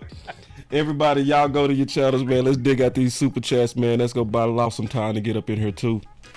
Make sure y'all show love to my boy Law 2 on the super chats because he just coming in the building. Also, CFT, obviously we appreciate Appreciate you, bro. the raid, bro. That raid always dope, to see all them people that come in from supporting you, you know what I mean? And I know you did a good job over there. So Dallas is where you come to retire now. Big Dick said, I'm afraid this is going to set us back for many years to come. Yeah, it looked like, that's why I say all in is looking like all out. Really, real talk. If we just read the tea leaves, you got one over there, Tuck? Yeah, I got my guy Otis $10 super chat. Appreciate you. Says Tuck, to ask the question is to answer it. They were intentionally trying to smear him, trying to hold court with public opinion on the radio before any facts are out. Nasty work. Yeah, nasty work. Nasty work when it comes to Dak Prescott. Also got Dwayne Brown, $10. Appreciate you, bro, showing support. My guy Amp says might be the bitch slap if Jerry Jones and Steven needed. Yeah. I don't know, bro. I think they really just in cruise control. Yeah, control, that's true. And then, They don't care. They're not worried about this. Yeah. They're not worried about it at all. Well, they don't tour in the 7 seas being Jack Sparrow right now. You know what I'm saying? They're not tripping off this. They're not, in my opinion, running to Dak's defense. Like, I don't care. Like, they're not like, it just pissed me off. Like, when I hear Stephen Jones, when he says, we just think the world of Dak, I just want to attack him. I want to attack him when he says, we just think the world of Dak. So why, if you think the world of Dak, then why do you make Dak do all this stuff to even get his money? Like, you get what I'm saying? Like, that just makes me mad, and I just feel like that. And then I want to talk about this Dak Prescott thing. I'm sorry, I want to jump on this. Man, we got to get to these super chats, bro. But go ahead. I got one. Get to that Tad. Don't get to that. Let's get through some couple of super chats, bro, because they deep. I got one more. Okay, since it's in the 90s, the star ain't hitting the same now. Players are not going to sign just based on history. You have to pay players their worth. 1,000%, bro. 1,000%. Let me get to a few more of these super chats. My boy said the team is a cash cow for one family. That's what our team is. The rest of the NFL fandom are now officially a joke. The Cowboys. Yeah. Sadly, it's looking that way, big dog. Big Dex with another one said, Jones to treat Dak like Texas treated Watson. Ooh. Tampa said, Dak needs to leave for his own sake. That's different. Dak needs to leave for his own sake. Yeah, I agree. Yes. Yeah, Dak. And Big, do you realize what we saying, bro? Do you realize we agreeing on that? That's crazy. That's crazy, bro. That we literally over here like, yeah, Dak. Get out of here. Don't sign. Don't re-sign with him. Yeah, I'm cool. Don't open up no free agency. Like, I don't care. Man, West Coast called me today and said that. I just want to say this one thing right quick. I don't want my team to just lose. I don't want y'all to think that. Like, I don't want y'all to think that I'm just praying for Dallas to lose.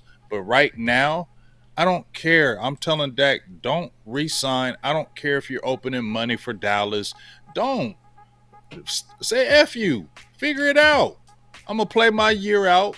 I'm a ball and do what I got to do. Y'all figure it out. I ain't worrying about this. You don't got no loyalty to them. They didn't have no loyalty to you. That's why you put all those things in your contract, because you knew they didn't have no loyalty to you. That's why you put a no trade clause in there. Let's talk about that too. That's why there was no friend. You can't franchise tag me again. Why was all that put in the deal? Because you don't trust them, or your agent don't trust them. That's why all that was put in that deal. Because if that wasn't put in that deal, we knew Dallas would try to trade you to a whack squad. We knew when the deal was up, they try to do you wrong.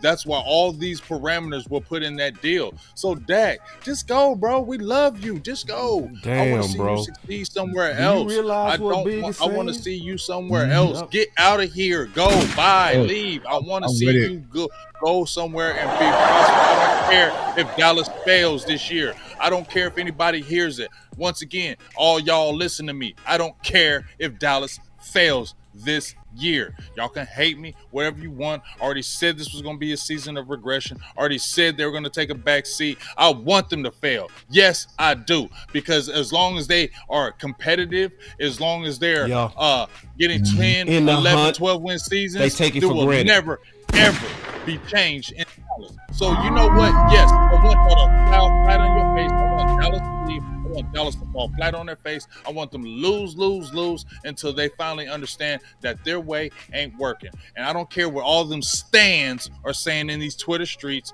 It ain't right. Right. Let me jump in real quick, Tuck. Just real quick. You good? You good? Whoo. See, when you say Dak need to play it out, boy, Cowboy fans, y'all gonna be mad when you see that. Cause see, if he play it out, it's not about the team no more. You know who it's about? It's about him. It's gonna be about stats. That's the Dak nobody ever want to see, bro. But that's what we asking for. You see what I'm saying? Right. It's almost like we mad at Dan Quinn, but if we fair, can you blame Dan Quinn? Like if you fair, right? You wanted Bobby Wagner. You lobbied for bad, but they gave you LVE. Right. What the fuck? Man, say, bro, I'm sick of this organization. Yeah. So then good people end up looking shady when they start looking out for them. And that's what's gonna happen. If they don't, Right. if they fumble this, look like they getting ready to fumble this. But if they fumble this and Dak is like, listen, I'm finna play this out, y'all go see an aggressive Dak, but also sometimes you go see too safer for Dak, because that Dak is gonna only care about interviewing in front of the other teams that's gonna be willing to pay him. And staying healthy. That's it. It's gonna be Kyle with the ball. Go ahead, Tuck. What's your thoughts on that? And I think that's where we're headed, right? But I agree with Big, bro. It's just like enough's enough, Dak. You know what I'm saying? But here's what I keep trying to tell Cowboys fans. This isn't the same Dak Prescott negotiation that we're used to. This is Dak Prescott now, who is a father. And any man watching this show knows it's a difference between playing with my money versus playing with my kids' money. It's a different type of mindset. You know what I'm saying? Yes. So I think that Dak is going to have this different mindset. Like, no, bro, y'all doing smear campaigns. Because honestly, what really led to Dak Prescott setting the league on fire last year wasn't, Mike McCarthy in the offense. It's because they pulled that BS with Trey Lance. You know what I'm saying? Now, of course, Dak's always going to say the right things. He's not going to Aaron Rodgers trade. But he sat back and said, okay, this is the stuff y'all trying to pull. I'm going to apply pressure. You know what I'm saying? And what I feel like Dak is going to do is he's going to sit back and put an Aaron Rodgers situation on the Dallas Cowboys, where they're sitting back thinking, I mean, he had another MVP caliber season, and I kind of want it. Nope, bro, I'm out. I'm out. You know what I'm saying? And that's the thing with the Cowboys. They either need to shit or get off the pot when it comes to Dak Prescott. And they keep playing these games like, you know what I'm saying? We all know that homeboy, he has a good girl. Like, he don't want to marry her, but he don't want nobody else to have her. Bro, break up. Break up.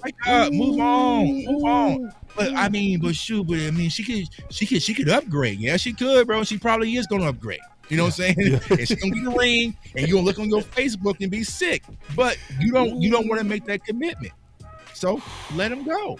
Let him go. Let him go. And when we sitting back thinking, man, Dak in the Super Bowl with Justin Jefferson and Jordan Addison and Aaron Jones, why couldn't he do that in Dallas? Well, I don't know, bro. Well, you know what I'm saying? Man, so bro. I'm actually shocked that we all in agreement that Dak need to get up out of here, bro. Dog, that is sad, bro. That is sad that the Dallas Cowboys front office has driven all of us to the point of it's enough's enough. I think today was the final breaking point for me. You know what I'm saying? Because my guy Rome's been on it. I know Big's been on it. This is like, bro, enough's enough. You know what I'm saying? Like, has driven all of us to. It's an evil world we live in. There it is. Yeah. Law is in the building. God, before you go, Law, before you go. First of all, man, look how clean that boy is, man. Look, man. That dude, man, that boy cleaner than a preacher. Look at him, man. That Cleaner than motherfucker a lay lawyer on hands on the 105 in the congregation, bro. fan. Oh, yeah. Lay hands on the mic, bro. It need a It helped Gilligan get off the island. Get off the island. Swallowed up. Have you ever been swallowed up? Real quick, man. Let me highlight what Fowler said, and it's on you, Law. He said, appreciate it. A lot of people just showed a lot of love to Fowler. I appreciate that. He said the front office is not talking about anything with anybody. Man. We tried today. Man. And it is what it is. So for all the people, they should have called. They should have called Dak, and Dak should have called them. Fowler is saying they have not been doing it with anybody, which is confirmation of what Michael Gilkin said. What's up, Law? Right, man. You right with the money, man. And Jane Slater got no reason to lie. She said it earlier 2 days ago that Todd France haven't spoken to the Joneses, and the Joneses haven't spoken to Todd. And it's up to the Joneses to reach out to Todd because they are the one that got to extend. Right. And they with the old school philosophy, whereas whoever called first lose leverage. But dog, there's no leverage in this. We needed money, and they would rather be petty. They turned away deals because they didn't have the money with the Zach Moss situation, with the Derrick Henry situation. So now we looking back at this thing is, what you want? What do the Cowboys want? Do we want to win, or do we want to win this particular battle that you already lost with Todd France on the front end? Todd France, as a representative of Dak Prescott, also represent Josh Allen. Who knew that, right? So if he say to Josh Allen, okay, I'm trying to fight to give you the best deal possible, and then in turn for a brother, a black brother, by the way, and he said, I'm fighting for you and get you a lesser deal, now you got him in the middle of the road. So he got to represent both clients equally. So he can't just sit here and pick favors. And I'm not using that race as a situation, but from an aspect of a representations, he got to make sure that he covers everything. So if he's out here halfway representing Dak Prescott, who knows what the next client will say? They'll say, man, I seen how you did the Dak Prescott deal. Everybody's saying that Dak Prescott should take less money. But didn't nobody say Damar Hamlin, hey, man, when he was laid out on the field, moved without motion. Nobody yelled out, hey, man, that guy should take less money. When Ryan Shazier was laid out on the field, nobody yelled out, hey, man, that guy should have taken less money. He should have took less money. When Alex Smith, when his leg was broken up in so many ways, nobody was yelling that out. So football is a brutal sport. And how come when we say the player should take less money, who's old enough to remember in 2020, we had $90 million, baby. $90 million. 90. Yes. And can somebody let us know what we did with that money, that remuneration, with those coins? 31.5 went right on the tag of Dak, which was crazy as hell in a major waste because they only paid $31.5 million for 5 games because that's when he broke his ankle. Goofy. Man, goofy is all get out, man. And I heard on the back end because I've been busy, I've been running all day. I didn't even know. So you mean to tell me that the flagship station? Yes, bro. Booked the damn prosecutor? Yes, bro. And it's not even just the flagship to me. It was Mike Bassett, bro. Shame. Oh yeah. And Jerry Jones got a whole child. Right. Out here. And nobody brought her in for an interview, her lawyers, her teams of people, and this been going on and on. So you mean to tell me they couldn't bring them in to get the extra side of the story? Oh, hell no. That's Jones royal blood right there. That's what I was talking about, Law. I talked about that earlier. Yeah. That's what I talked about, Law. Oh, my gosh, man. This is terrible, man. It's a terrible day. Evil world we live in. It's an evil world. Yeah. How long has this paternity suit been going on? This been going on since last year. We was talking about this, right? Man, and almost 2 years. You notice as soon as that dropped about the paternity suit, all this other news started coming up with the Cowboys to put that on the back burner, so you don't talk about Jerry Jones's issues. You don't talk about the Joneses issues. Everything comes out, and now, like you just said, Law, you ain't even thinking about that paternity suit with Jerry Jones now. That ain't in something that you want. And like you said, Why ain't you bringing her on? How is that not big news when Jerry Jones, you married, bro, and you had a whole kid. You had a whole kid at 50. That's conduct. 27, you 81. A whole kid that he's hid. You hid. You hid, bro. In your 50s. Yeah. That's weird energy, man. I'm trying my best not to go off on that station, man. I'm trying my best. Yeah, listen. That's why I'm pointing the finger at. That's what I said too. Sean we got good people and RJ, Bobby, got no problems with. I think they do for the most part fair work.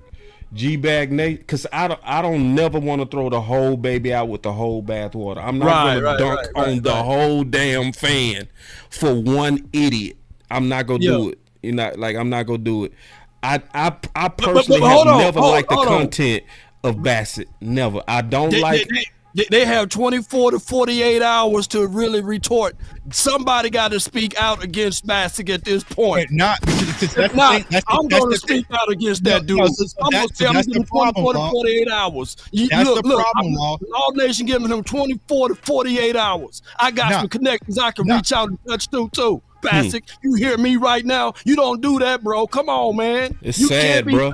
Over here. Yes. You just don't do that. We'll see how long the arm of the law can really be. Because no, man, you just don't do that, bro. That's dirty work, bro. Here's what's been going on, Law. They've been condoning, supporting, and saying, "Well, we reached out to Dak's side and he declined." That's the answer. Yeah, that's bullshit. Yeah, and that's what I'm saying. So sometimes when you ride in the whip, you might get hit too. So everybody over here better just duck, because like you saying, Law, what they did today, it like forget the free agency aspect. Like this is the part that really set me off. You know what I'm saying? Yeah. Because you don't do this to somebody who's done nothing to you, who's trying to do everything the right way. And the news just broke yesterday. But why were you so gun-ho and so had a sense of urgency to get this damn lawyer and prosecutor on your radio station? Yeah. Because you why you so campaign. You want that campaign. And that dude dropping that word rape like bam, bam, bam, bam. Yeah, right. Yeah. Right. And then they start printing it up. And then they start tweeting about it, using that word rape. Right. You tying it with Dak Prescott's name. And if he gets clear, ain't nobody gonna say my bad for doing that. Nobody gonna say my bad, bro. They gotta go. They gotta go. And sometimes when you ride in the one whip, you might get hit, bro. Yeah. So I don't care. Like I like some of those guys over there, but you sitting back and condoning it, saying, well, you know, it was part of the show. And like I said, the VPs reached out to some of us as content creators trying to get us to shut things down on Twitter. Absolutely not. Absolutely not. Absolutely not. Yeah. Absolutely not. You know what I'm saying? You know how to act accordingly. You've been in this business way too long. You're way because is the prosecutor going to be on the ticket? Like, was he on the ticket? Right. Huh. Is he going to go a whole award tour? Is he going to go to first take, third take, ESPN and beyond? Right. I mean, it's just crazy, man. How that dude get on national radio station, I guess, or locally, and be able to spit. I haven't heard the interview altogether, but it just the presentations of it all. I mean, it's crazy, man. You know, especially in the temperaments of the nature. We all know that in a contract, when you're negotiating, it's all about what you can do to make the name look good. And when you smearing somebody's name and sullying and denigrating, and even if it's just an alleged or the allegation aspect, why would you give voice or life to that? That's just crazy. I can't make this stuff up. It stink, man. It's a smell, bro. And you know I hate that button. I ain't gonna hit it for you, Law. Yeah. But it got that sound. Evil world we live in. It's an evil, man. It's, you know. Yeah, it's crazy. And act like they did nothing wrong today. You know what I'm saying? Yeah. Act like they did nothing wrong. It's dirty work right there, man. It's really terrible. Sometimes, and this is what I'm trying to preach, sometimes somebody over got to man up and like, even though that's my coworker, you messing up, bro. You know what I'm saying? I don't agree with that. I don't rock with that. I don't support with that. Don't hide your hands because, well, you know, nah, you messing up. You know what I'm saying? You messing up and you don't do this, and I don't want to be a part of it. You know what I'm saying? Because unfortunately, you're all under that blame. So all these people who was bombing on 105.3, they're not going to cherry pick certain names. Everybody got to go. You know what I'm saying? It's the station because the station allowed this. The station allowed this. You know, when Michael Irvin was going through a situation, did you bring that lady on? You know what I'm saying, from the hotel? Nope. Nope. You haven't shown any traces of doing this before. So why are you trying to be Wendy Williams today and get to the bottom of this case? Yeah. And they think that they're going to be able to run away with this. This is why new media is real talk. Because they saying now, I tweeted this out and I said, wait a minute, did the Cowboys flag station booked the damn prosecutor? So somebody, I heard you guys on my way in talking about the stands. Well, the stands said they offered the other half to be able to speak to. Well, did you do the same for the Jerry Jones situation? How they are really sullying and denigrating the beautiful name of Grace, or Jean Jones, I meant to say, excuse me. Jean Jones is looking like she's a doormat behind all of this, because all of the allegations, all of the situations, and all of the dirt that's going on with Jerry Jones, she's the one that got to be walked upon, spit upon, because at the end of the day, she's gracefully smiling, knowing that her own husband has been stabbing her in the back and also got an illegitimate child that he don't even want to claim as his own, who earned the birthrights of being able to split some of this stuff as it relates to the Cowboys legacy. Hey, y'all got to put her out there. She owns a piece of the Cowboys just as much as Charlotte Jones do. And that is crazy on how they handle all of that. It's crazy. If you're going to bring out the mess, bring out all of the mess, not some of it. Yeah. So it's crazy. For all the ghost watchers that are affiliated with the Cowboys, this is the pulse of what we feeling. Yeah. And we not alone. We might be some of the main voices right now, but all you got to do, listen, it's real simple. You did this before. You know when you did this? When it was time for Jimmy to get into the Ring of Honor? When y'all, just go look at what people are saying. Y'all watch Twitter. See, John Machota already said y'all watch Twitter. Just read what people are saying and what they're thinking of this. Now, this is way before the final word, so don't blame us for spreading this. No, the view of who you are and how you're perceived is right in your own thread. Yeah, it's right there. Like, if you go through 30 comments, you might find 2 that's on your side. Right. Most of them are going directly at you, the fan, and directly at Bassett, and directly at the Joneses. Directly. So y'all can blame the final word. Y'all can try to attack Law because he the biggest. Y'all can do all that hating and shit y'all be doing. Yeah. But no, this ain't us. This is not us. This is y'all. This is the work that you've done. We just showing you it was messed up. The timing was horrible. The timing is crazy. Yeah. The spokesman for it is absolutely the worst. You picked the worst guy. Not the guy who wished that our quarterback get hurt. Not the guy who said that, hey man, I got a bias for white quarterbacks. No, that's not the right guy that you send out on this mission. I'm sorry. You should have got somebody else. It stank too bad, and you can't wash away this boo-boo. You can't wash it away. Another thing is, I heard you guys talking about destination, right? It used to be the Cowboys, the glamour, the grits, the name of being a Cowboy player beyond holds legacy. But when I'm reading through Jeremy Chan, who we really like scouting coming out of college or what have you, he's saying that, hey, he's willing to play for the Washington team. Really stinks. It really stinks to me. Yeah. Because players are no longer viewing the Cowboys as a destination to play for, with the star and the silver blue on the side of their helmets. You know what I'm saying? So the Jones family done sullied and smeared this good franchise to death. They need to do something. I don't know what it is, but they need to do something, bro.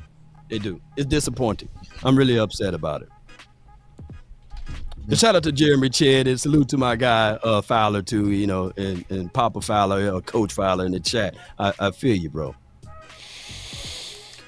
I got some more super chats over here, man. Yeah. Let me catch up to these super chats real quick, and we'll give our final words. No doubt. And I'm not sure if you want to pull it up, boss, but my guy Landon, who's a content creator, he spoke with Audacity and the VP, so he put it's a long post though, but where's that? The Lando show on Is it on his Twitter? Lando. On Twitter, yeah. Let He me just go to posted. So he's saying that, Hold on, let me pull it up. Lando. Lando Yeah, he's really good. I'm on. Walk me through it, Tuck. The Lando show. Scroll down. See a little bit right there. Scroll up. Right there. Right, Okay. up. No, higher. Scroll up. Scroll up. Okay. Scroll up. Scroll up. Yeah, right there. That new one. He just posted 15 minutes ago. So he talked to him. All right, I'll read it. In regards to the Dak Prescott extortion situation, in the interview conducted with the alleged victim's legal team on 105.3 The Fan, I did some due diligence on my end. I find it noteworthy that Dak Prescott's attorney, Levi McCarthy, is also the attorney of the Dallas Cowboys. I was also able to speak directly with Odyssey executive over the phone, and as a result of our discussion, I wanted to provide further perspective. Odyssey made it clear to me that both legal teams were reached out to about a potential interview. So far, only one team match obliged. Odyssey's behalf to proceed with one interview despite not knowing for certain that the other side would be represented on the airwaves. They said no, and this was strictly a matter of unbiased business. I suppose that makes sense if we acknowledge everyone has a job to do. There's also a lot going through my head right now, so anyone reading this right now, please feel free to contact me if I'm wrong on that front. Odyssey also made it clear to me that the Dallas Cowboys themselves have zero influence over what is discussed on their station, which I suppose is also noteworthy. So I also know a lot of people who disagree there. Once again, anyone reading who can accurately convey further context, please do so. I should also make it clear I've made friends with people at that station, and I hold those specific individuals at the highest regards. And I can confidently say that anyone at that station is guilty of any wrongdoing or is the bad guy here. Okay. And then he said, what I can say is I still have questions. How long have the Jones known about the incident? The attorney actually said 2 months was when the lady just came with that. So it's been a 2-month window. I can answer that from what the interview said. Could the timing truly be coincidence? It truly can. I think, it can. It's just that it don't jive with my common sense, but it can. I want to be further forthcoming and very clear about where my mind went when this news initially broke. I realize it's speculative, perhaps even reckless so, but I can rule out a world where the alleged victim's legal team was encouraged by a third party to follow through with the filing their lawsuit. Okay. Once again, the timing is significant because the Jones order operations as far as being all in on a 2024 largely hedged on their ability to come to the terms on the long-term agreement with Dak Prescott. Extending him first on their terms would have created significantly more cap relief than any other potential money-saving contractual decision. Not extending him puts them in a very tough spot. So therein lies my speculation. Yep. When you're the most valuable franchise in the world, nothing stands in your way if it means protecting your brand. Having said all that, I certainly don't want to believe that whatsoever, but given the way everything has transpired over the last 3 months in regards to the way the Cowboys conduct their team building business, I just simply couldn't rule it out. We know that they're privy to using the media as a tool to negotiate on their behalf, so could they be capable of taking that a step further if it meant protecting their brand during a time in which public backlash from their own fan base is at an all-time high? Absolutely. But once again, we also can't say that for certain, which is why I've tried to be candid about not having all the details and then continue to gather more information on my own. Please let me know your thoughts. I know the subject sensitive. I want to do what's right, but on top of that, I just want the truth. All right. So, I got my thoughts on it. What's your thoughts on that, Tuck? Still a smear campaign. I mean, because we know Jerry Jones has the pulse on everything in Dallas, right? So, as we know, some of us had some information about the Kelvin Joseph situation before it even broke. Did 105.3 The Fan have any lawyers or the family from that situation on the station? No. Swept under the rug. You know what I'm saying? Right. So it's like we know Jerry Jones has full control over everything in Dallas, including that radio station. Don't tell me that you guys can go free willy-nilly and do whatever you want and Jerry has no influence. What are we talking about? It's the same station where Jerry walked in and said, "Shut your damn mouth. I'm not answering those questions. I don't like your attitude." He has full control over there, bro. You know what I'm saying? Damn act together. Don't like your attitude. Yeah, that's on that station, and everybody shut the hell up and went to the next subject. Yeah, for someone who doesn't have any control. So I get it. What they're trying to do, they're trying to clean up and say, no, this was a business related. Didn't you say, Chuck, that they reached out to you, big dog? Yeah, so that's probably the same guy. I didn't respond. You know what I'm saying? You know what I'm saying? Like I wasn't typing all that. So F them. You know what I'm saying? So they were better off getting the land because they reached out to they reached out to me. I don't know who else they reached out to. You know what I'm saying? They're like, oh, we can explain. They knew this. better than to go to me, I guess. They're like, boss ain't not today. That shit. Not today. I would have lift their ass up. You know what I'm saying? I was gonna bring them on the show. You know what I'm saying? It's put them in broad daylight. You know what I'm saying? So, because nothing's not the move. So, you know, it's a smear campaign because they're trying to clean up. You know what I'm saying? Everything. But Cowboys fans, once again, we're not buying it, bro. Like it's a random coincidence and. We just did this on our own. The day before? The day before. And, the deadline. And you know, so if Dak's lawyer is the Cowboys lawyer, they were probably aware. You know what I'm saying? How do you call the Cowboys lawyer and be like, we about to do this on the radio station? And he's just like, all right, cool, go ahead with it. Like, hell no. Yeah. Hell, ain't no way in the world he advised that and said, So, like I said, let me call the Cowboys lawyer and be like, okay, we about to have the girl from the paternity test on the final word. We getting everything shut down, bro. Like it's this, a gag order. Yeah. And we had them before, by the way.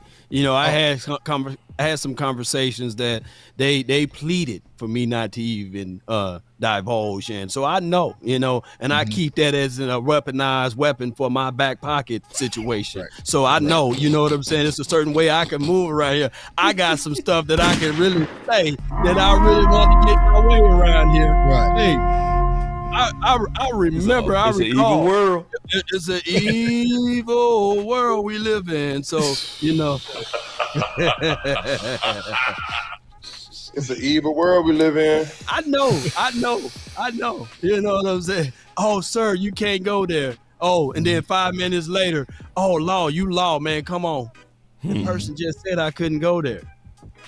You know what I'm saying? And that's just how that goes when you know a certain thing, you know. And then when you have certain clearances that can get you certain places, not flexing, but that's just what it is, by the way. But at the end of the day, I get what all people are trying to say about a certain thing, but it is what it is. I ain't gonna outspeak my wisdom teeth on it. Right. Well, I'll say this on it. I think the way Landon handled it was very balanced. Yeah, because I think there has to always be some type of room for reasonable doubt without solid, pure evidence, right? Because it's been times to where I swear somebody was guilty and they was actually not. You know what I mean? True. So I will reserve a small bit of reasonable doubt. Very little though. Very little.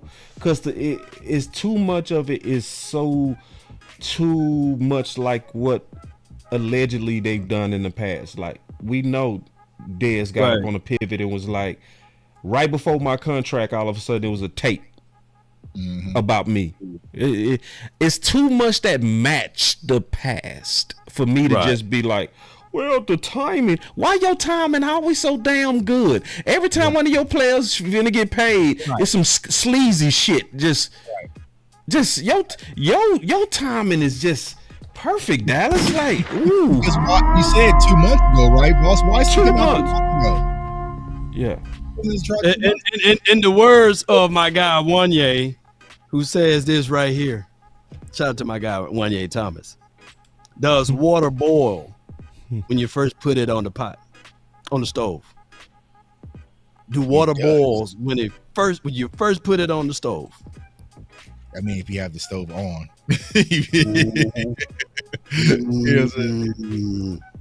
It takes time for that water to get there. So, I mean, it's so many ways we can look at this. I can say this all together. The Cowboys got everybody on 1-year contracts. Mike Zim is on a 1-year deal. Mike McCarthy is on a 1-year deal. And we didn't make any major moves on the first day or the second day. We'll see how the official day will work its way out. But the philosophy and the principle of the Cowboys is to literally wait till after the draft and then scoop up some more players after the draft. But we are going to hedge our bets on the draft. Hopefully we can draft the right people. Yeah, I'm certain you a front office bot. I'm certain now. I watched enough of your comments to see. So we should be hearing about Michael Parsons' Penn State incident. Yeah, so all your comments have been apologized in the front office. Every one of them. There's no room at all. You suspect them at all. None. You don't.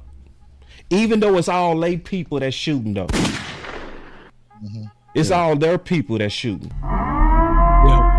Cause see, the people that shoot, it's the same people that shoot for them.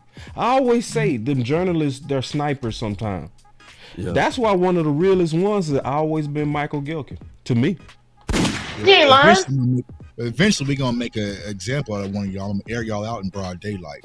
So that's what's going to happen. It's gonna be bad for one of y'all. And I'll make an example out of one of y'all favorites. So keep playing. Today's not the day.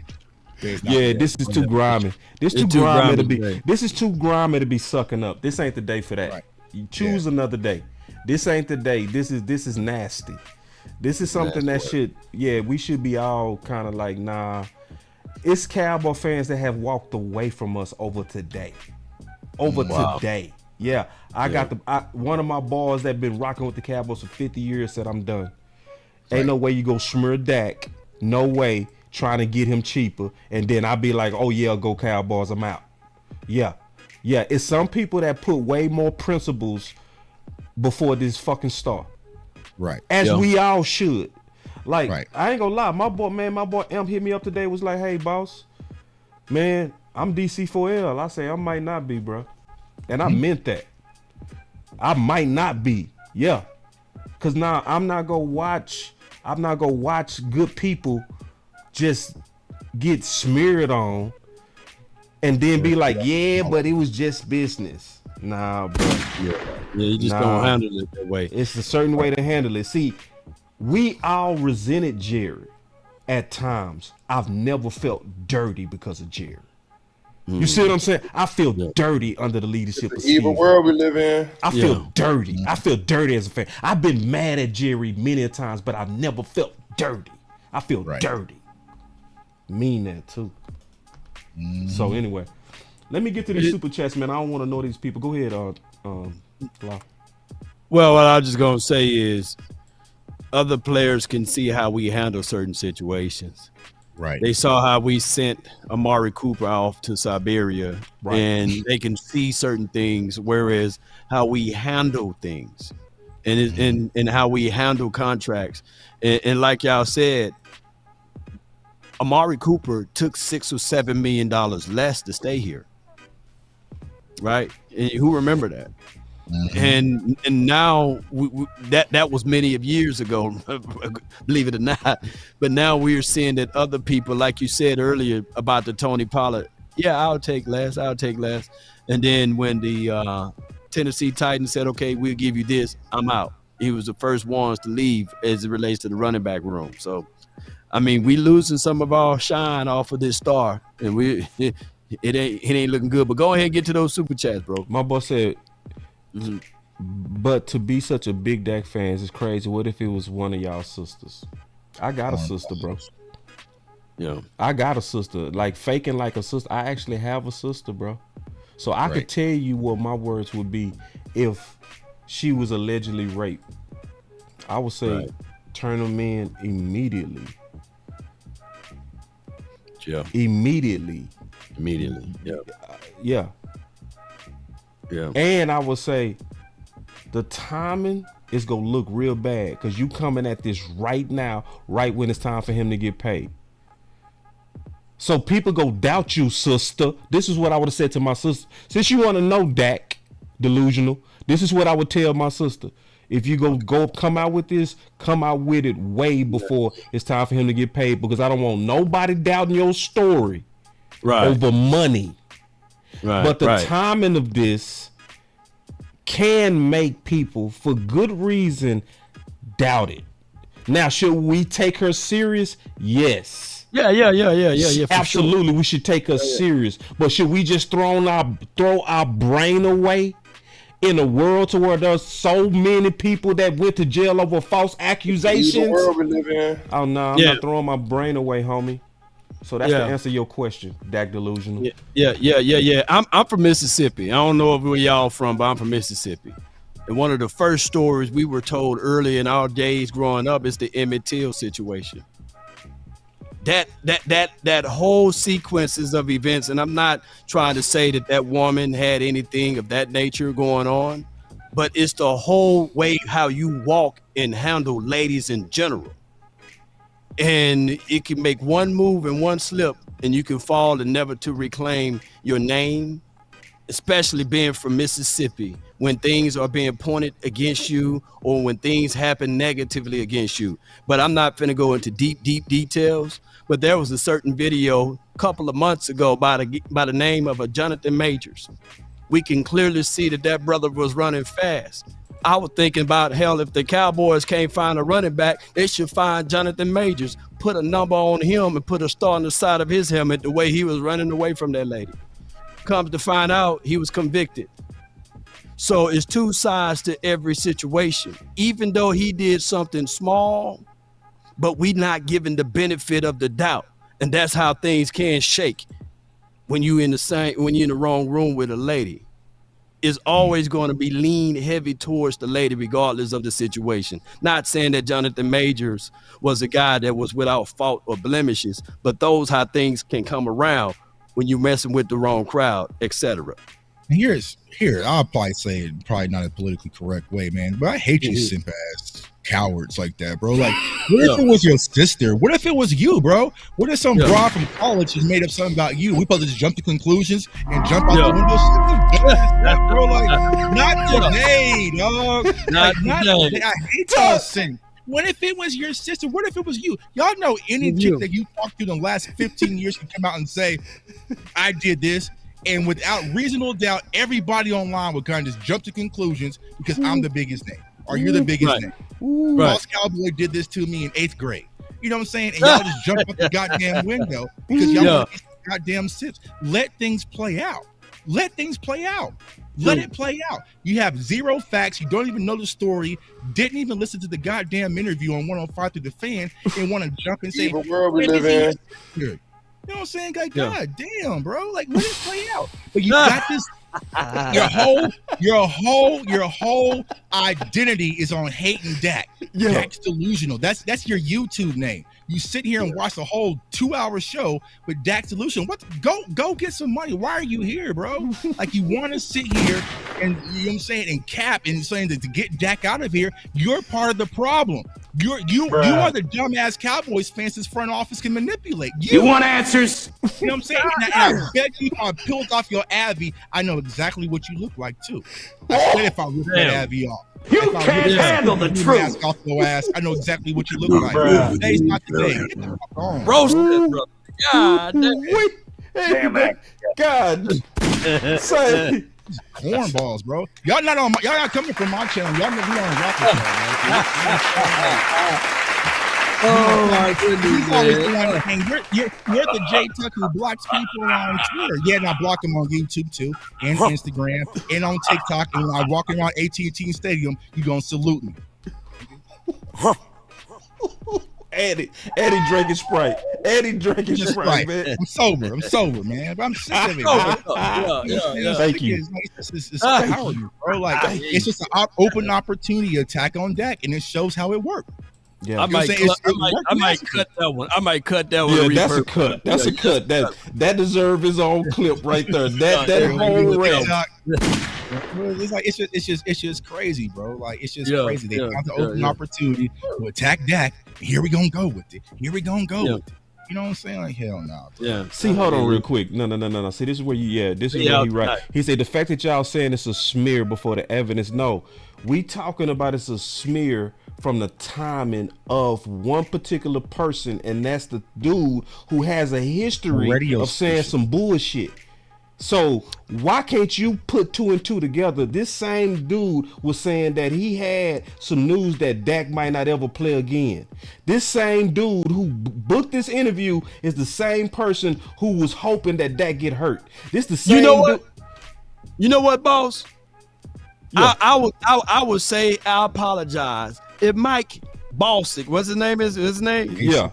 If he spoke on anything dealing with the Jerry Jones thing, then that would be fair. But if somebody look, our Cash App, whoever can find me, our Cash App you $100 if you can clip me the segment right now to my just Cash App, just send it to my X app.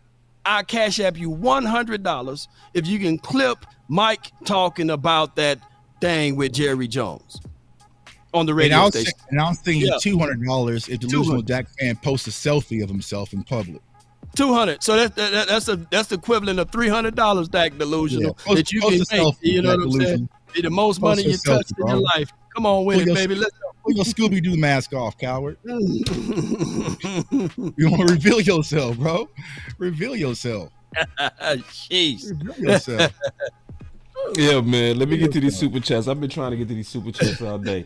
All right, here we go. Y'all, we go finally get to them this another coward over here. Aren't you the guy? You watching me, bro. You watching me at 10:30 at night. Coward.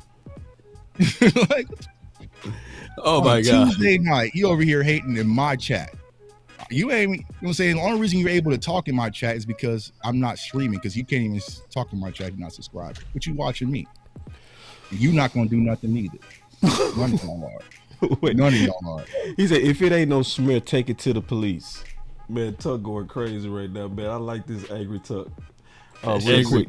He said Dak needs to leave for his own sake. Yeah, we had that conversation and agreed. Yeah, true that. Y'all know why they really don't want Dak to be the QB. I'm starting to kind of believe that too, bro.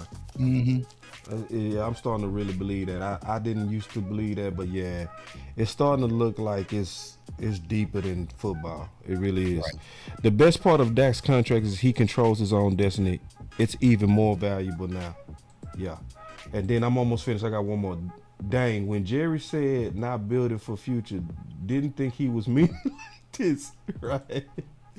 Yeah, this looking like all out. The fact is the Cowboys can flip a switch on that current contract and free up $25 million by turning the $50 million into a signing bonus. We will. Yeah, I mean, and I got one more super chat that just came in. It said they embracing a losing season for the chance to draft Shador, Deion's son. I hope they're not crazy like that, bro. This goofy ass. We go tank this whole season. If they hate Dak, imagine how they hate Shador, bro. Oh, they go. They hate Shador, bro. We'll have some celebs to the house, though. Common sense. We'll have Snoop. We'll have Mike Tyson. Everybody coming to the exactly game. What they want too. Yeah. Common sense. Do me a favor. Super chat. I mean, screenshot your super chats because I just missed them, big dog. What you got over the law? Then we gonna give our final words. I got Crush. He says Dalton Schultz was right with the mean face. It's a with zoo. the $2 super chat. Yeah. He said that. It could have been earlier in the show. We Woo Cowboys. I love that name, man. To know that it was birthed here from Boss Cowboy Sports. I love that influences, man, and that goes a long way. He says, Lord, Dallas has become mother new Raiders. You know, oh my goodness, that's just what it is. Dwayne Brown with the $10.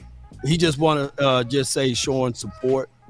Forever Toxic, my guy. As Marcus Hardison, he says, yesterday conspiracy theory equals today's spoilers alert. The Cowboys organization is putrid and pathetic. Excuse of the franchise. Brother Law. I mean, he ain't lying. Let me give him some. He ain't lying. Where it is? He ain't lying. All right. And then my guy, Christopher 214 with the $5 support says, pray for Dak mental health. This is dangerous. He needs to leave Dallas immediately.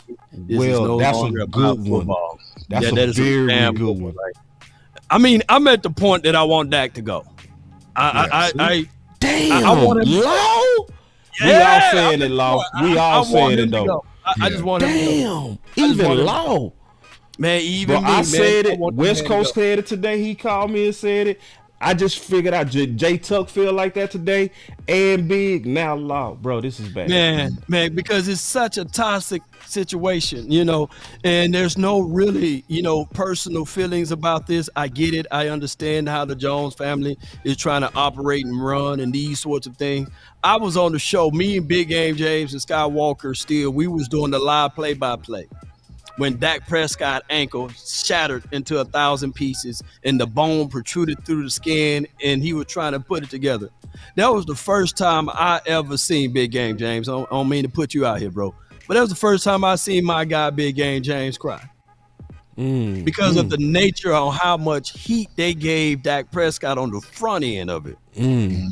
On the front end, and he was like, man, that's some bullshit excuse my French, apologies, that's some bullshit stuff that they were able to do to Dak Prescott at that present time, because we were looking at it, a third of the Eagles fan at that time, they were still all Carson Wentz, and they was like, hey, Dak ain't Carson Wentz, walk it to him, you know what I'm saying? Y'all remember all of that? He ain't a Jared Goff and everything. He need to prove it. He's an 8-8 quarterback. They took that 1 year from him, and they painted him into a picture of 2019 and said that's who he is, the 8-8 quarterback. He don't deserve no money. But for them to ultimately spend $90 million on nothing, that set us back more than anything.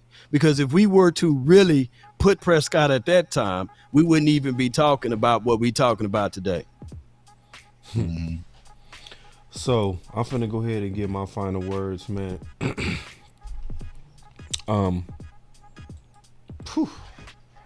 First of all, It's putrid. Yeah, it's crazy. before I get my final words, Big, you ain't said nothing in a while. We've been very, very impolite, bro. No, I've been chilling. I ain't got nothing to say. Okay. I don't got no final words, so you don't even got to come to me, and it's not being disrespectful to the panel or anything like that, but I don't got no final word. I don't got no words for Dallas. I don't got no words for none of this. So I like listening to y'all. I like listening to everything y'all say, but I ain't got no words for Dallas, period. That's a fantastic final word. I'll take it. And I see y'all still popping up these super chats. Let me get these super chats real quick. He say, I said this when Zeke was here. I'm at the point where Dak, CD, Parsons, Zeke, Tyron, Zach, Martin, D-Law. I don't need to leave Dallas because of front office. Yeah, that's the only thing.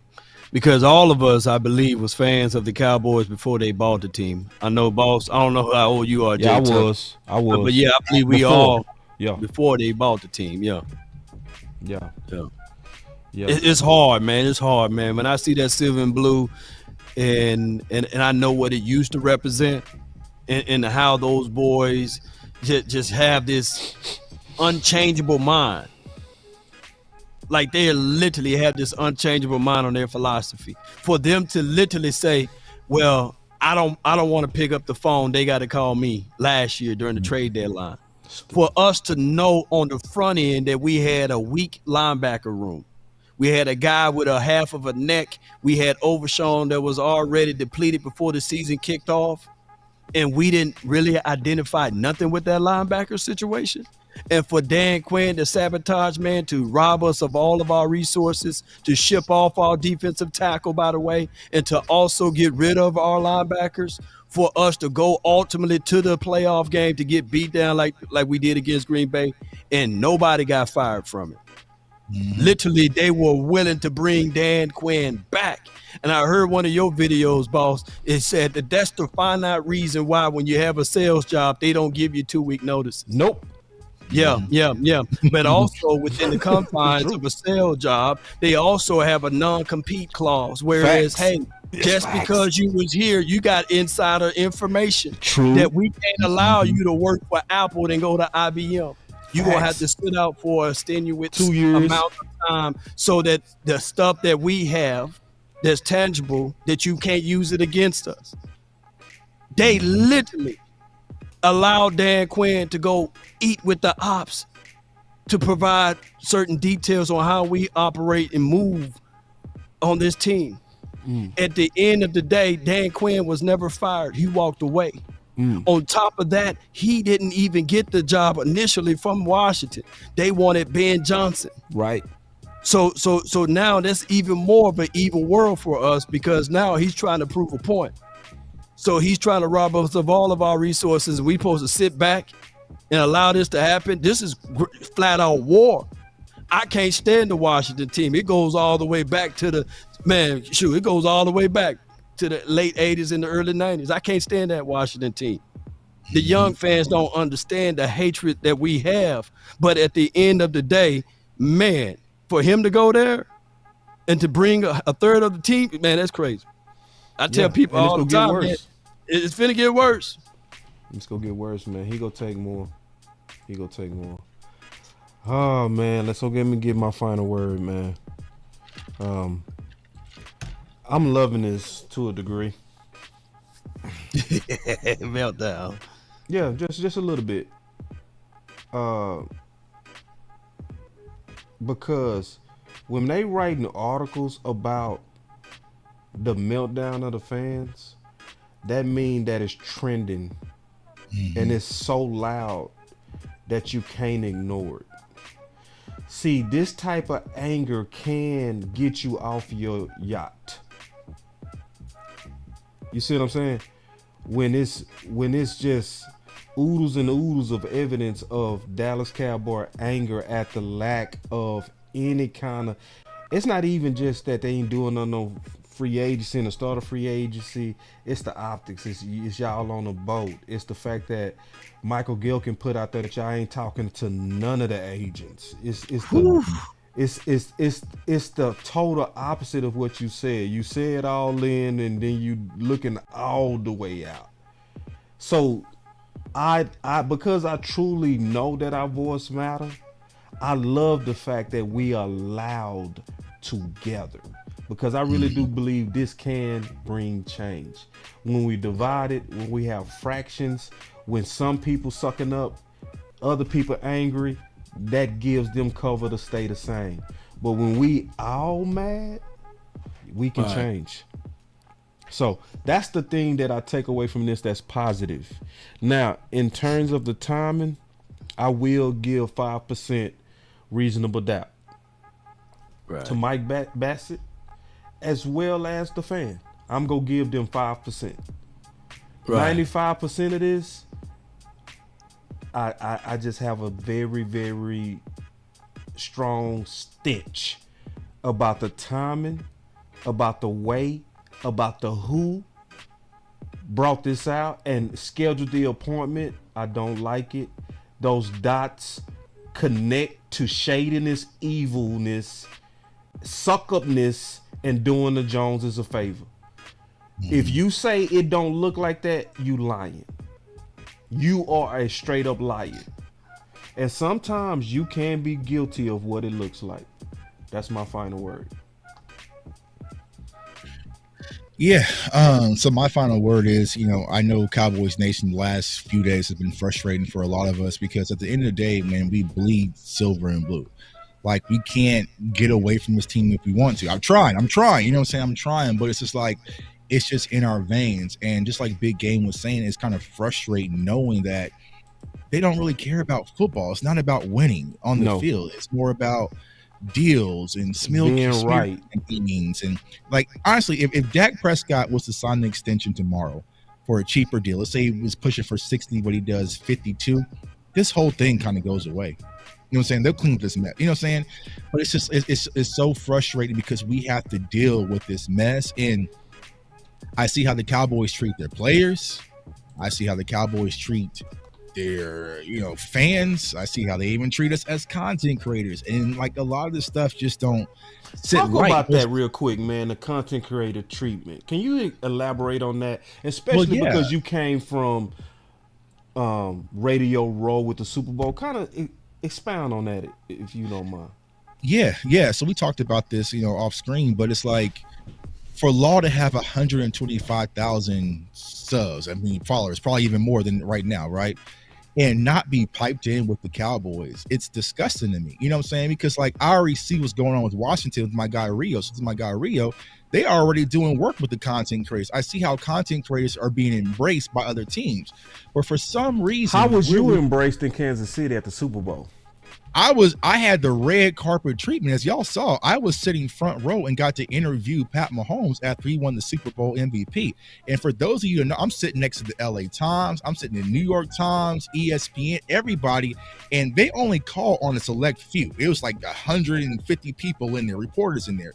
When Pat Mahomes was at the podium, they specifically, the Chiefs PR guy, pointed to me and said, ask the question. And why did he do that? Because he saw me all week with Andy Reid and also with Travis Kelce and some of the players, and he saw the work that I was doing. So by the time they won the Super Bowl, he was like, "What's going on, bro? Go ahead, you're up next." That never happened with Dallas. You know what I'm saying? We're treated as criminals, damn near, and it's frustrating, right? So it's like the team that I just cover here locally, I get the red carpet treatment. Hell, tomorrow, you know, I'm going to be covering the Big 12 and basketball. Hell, you know, I did such a good job at Media Row. They fly me back out to Vegas here in 2 weeks to do boxing. Like, this opportunities open up. But for the team that I really bleed, that I live and sleep and die by, I'm treated as the villain. We're treated as the villains, the outsiders, the mutants, as I call us. You know what I'm saying? So it's just frustrating. And the reason why that's happening, Cowboys Nation, because we're uncontrollable. We can hop on live stream and say, nah, we frustrated. Nah, what 105.3 The Fan did was wrong. We can't be controlled. And that's what they don't like. They want to have control and just haven't figured out yet how to control it. So we're kind of a loose cannon. You know what I'm saying? So like Law was saying, like he has some connections. We all have our connections. Y'all think they like me on stage in front of, you know, thousands of Cowboys fans with Dez Bryant? How did he get up there? You know what I'm saying? Do you think they like me, you know, on playing Madden on a late night with players and hanging out with? Do you think they like that, having connections with like they don't like that? You know what I'm saying? Salute to my, you know, I call her my Cowboys grandmother and Mrs. Price. She told me, she said, baby, they're going to come for you because you're making way too much noise.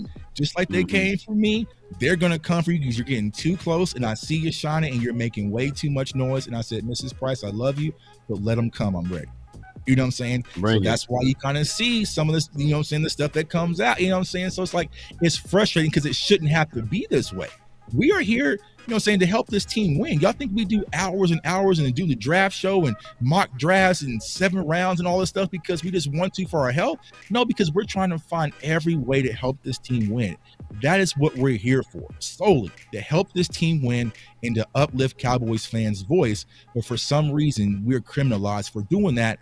But at the end of the day, you can't stop it. It's too late. You know what I'm saying? You can't stop it. So it's either you get down or lay down. But it's just frustrating that we have to fight so hard against a team that we bleed so much for. You know, so that's one of my frustrating parts. But Cowboys Nation, I understand you're frustrated, rightfully so. But keep voicing your opinion. Keep voicing your opinion because just like Boss said, it's starting to rumble. It's starting to rumble. And we are much louder. And we are the best fan base and the largest fan base in the world. When we all move together as a unit, we can shake the foundations from us.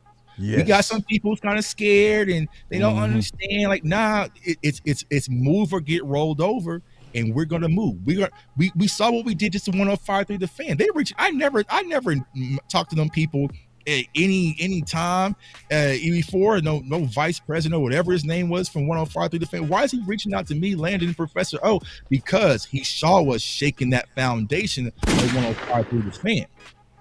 Eventually, once them boys get off that boat and get back from the Bahamas, they gonna see Cowboys Nation shaking the foundation. They gonna see Law shaking the foundation with 125,000 subscribers. Mark Holmes and Boss and Vach and Sky and Big Game and Rome and DMV, and the list go, shaking that foundation so you can't ignore it anymore. Now you're seeing articles, you're seeing blogging with the boys come out and talk about it. You're seeing different, you know what I'm saying? Marcus Spears has been tweeting me about it. We are shaking the foundation. We cannot stop now because sometimes when you want change, you have to do things that's uncomfortable, and sometimes you gotta get a little dirty. You know what I'm saying? You gotta get a little dirty and roll up your sleeves. But we want change, Cowboys Nation, because enough is enough. And ultimately, all we want to do is win the 6th ring. And I'm not going to stop and use my platform to try to help get that accomplished, man. That's my final word. Appreciate y'all. Love y'all. Dracarys.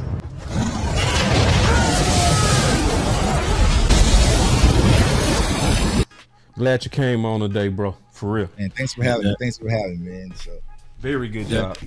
That was absolute fire, bro. All I can say is that we can be doing thousands of other things, but where I get my most joy is talking about the Cowboys. It goes all the way from my childhood memories until now. I don't like this team. I absolutely love this team. Win, lose, or draw, I'm fixated. I'm hooked. I'm addicted to this team. I can't kid you guys and lie to y'all to Luke Kane. I can't, So I'm going to still watch this team, watch every movement of this team, and be around this team. And all voices needed. I heard a few people say, "Well, let's not go to Oxnard, Law. Don't go to Oxnard." But then how are we going to hear the truth? Mm-hmm. Because they're going to run away with the narratives. They're going to run away with their thoughts on a certain situation. So it's necessary for us to continue to beat this drum. It's necessary, even though feels like, even though it's like us not doing anything. Loyalty is fighting back. You right. It's fighting back, man. It is us standing firm and tall on what we believe in. And even though they would send their snipers out to snipe us down, they would sully and denigrate us, take our voices away. Our voices still matter.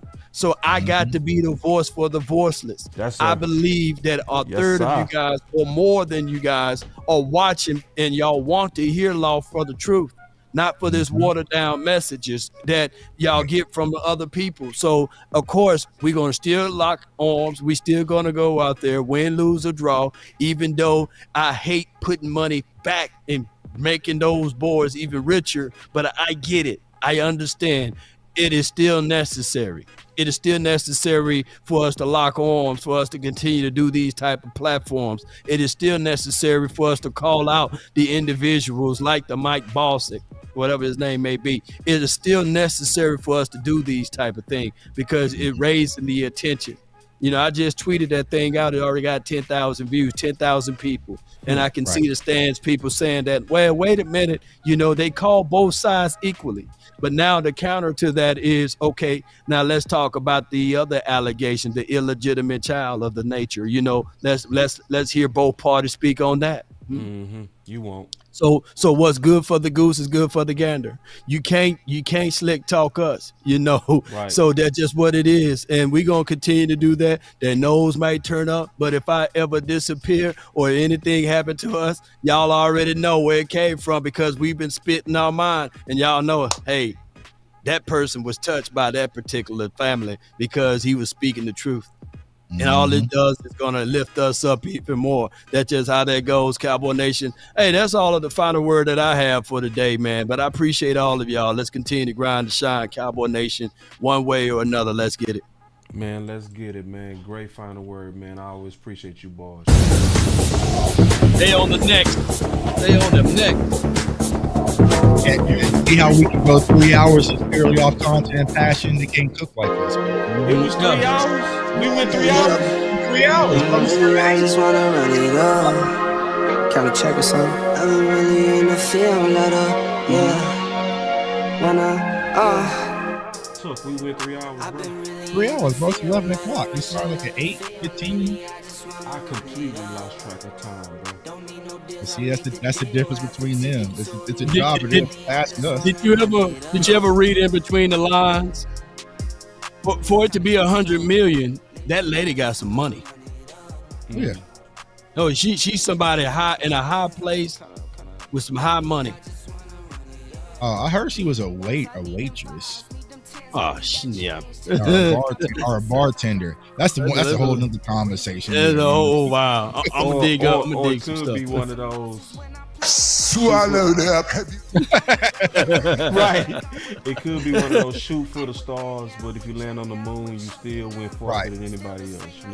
Right. That's so why. I'm That's ask why. For 100 million, I'm gonna get 100,000, and I really would have settled for 10,000. And here's what I'll say to you, Dak. I love you, bro, but don't you pay? Because if you pay, there's gonna be more coming out. There's gonna be more. You know the trend. If you settle, anyone you ever bumped into. Oh, everybody coming out of the woodwork. Everybody coming out. Shoot. They pulling up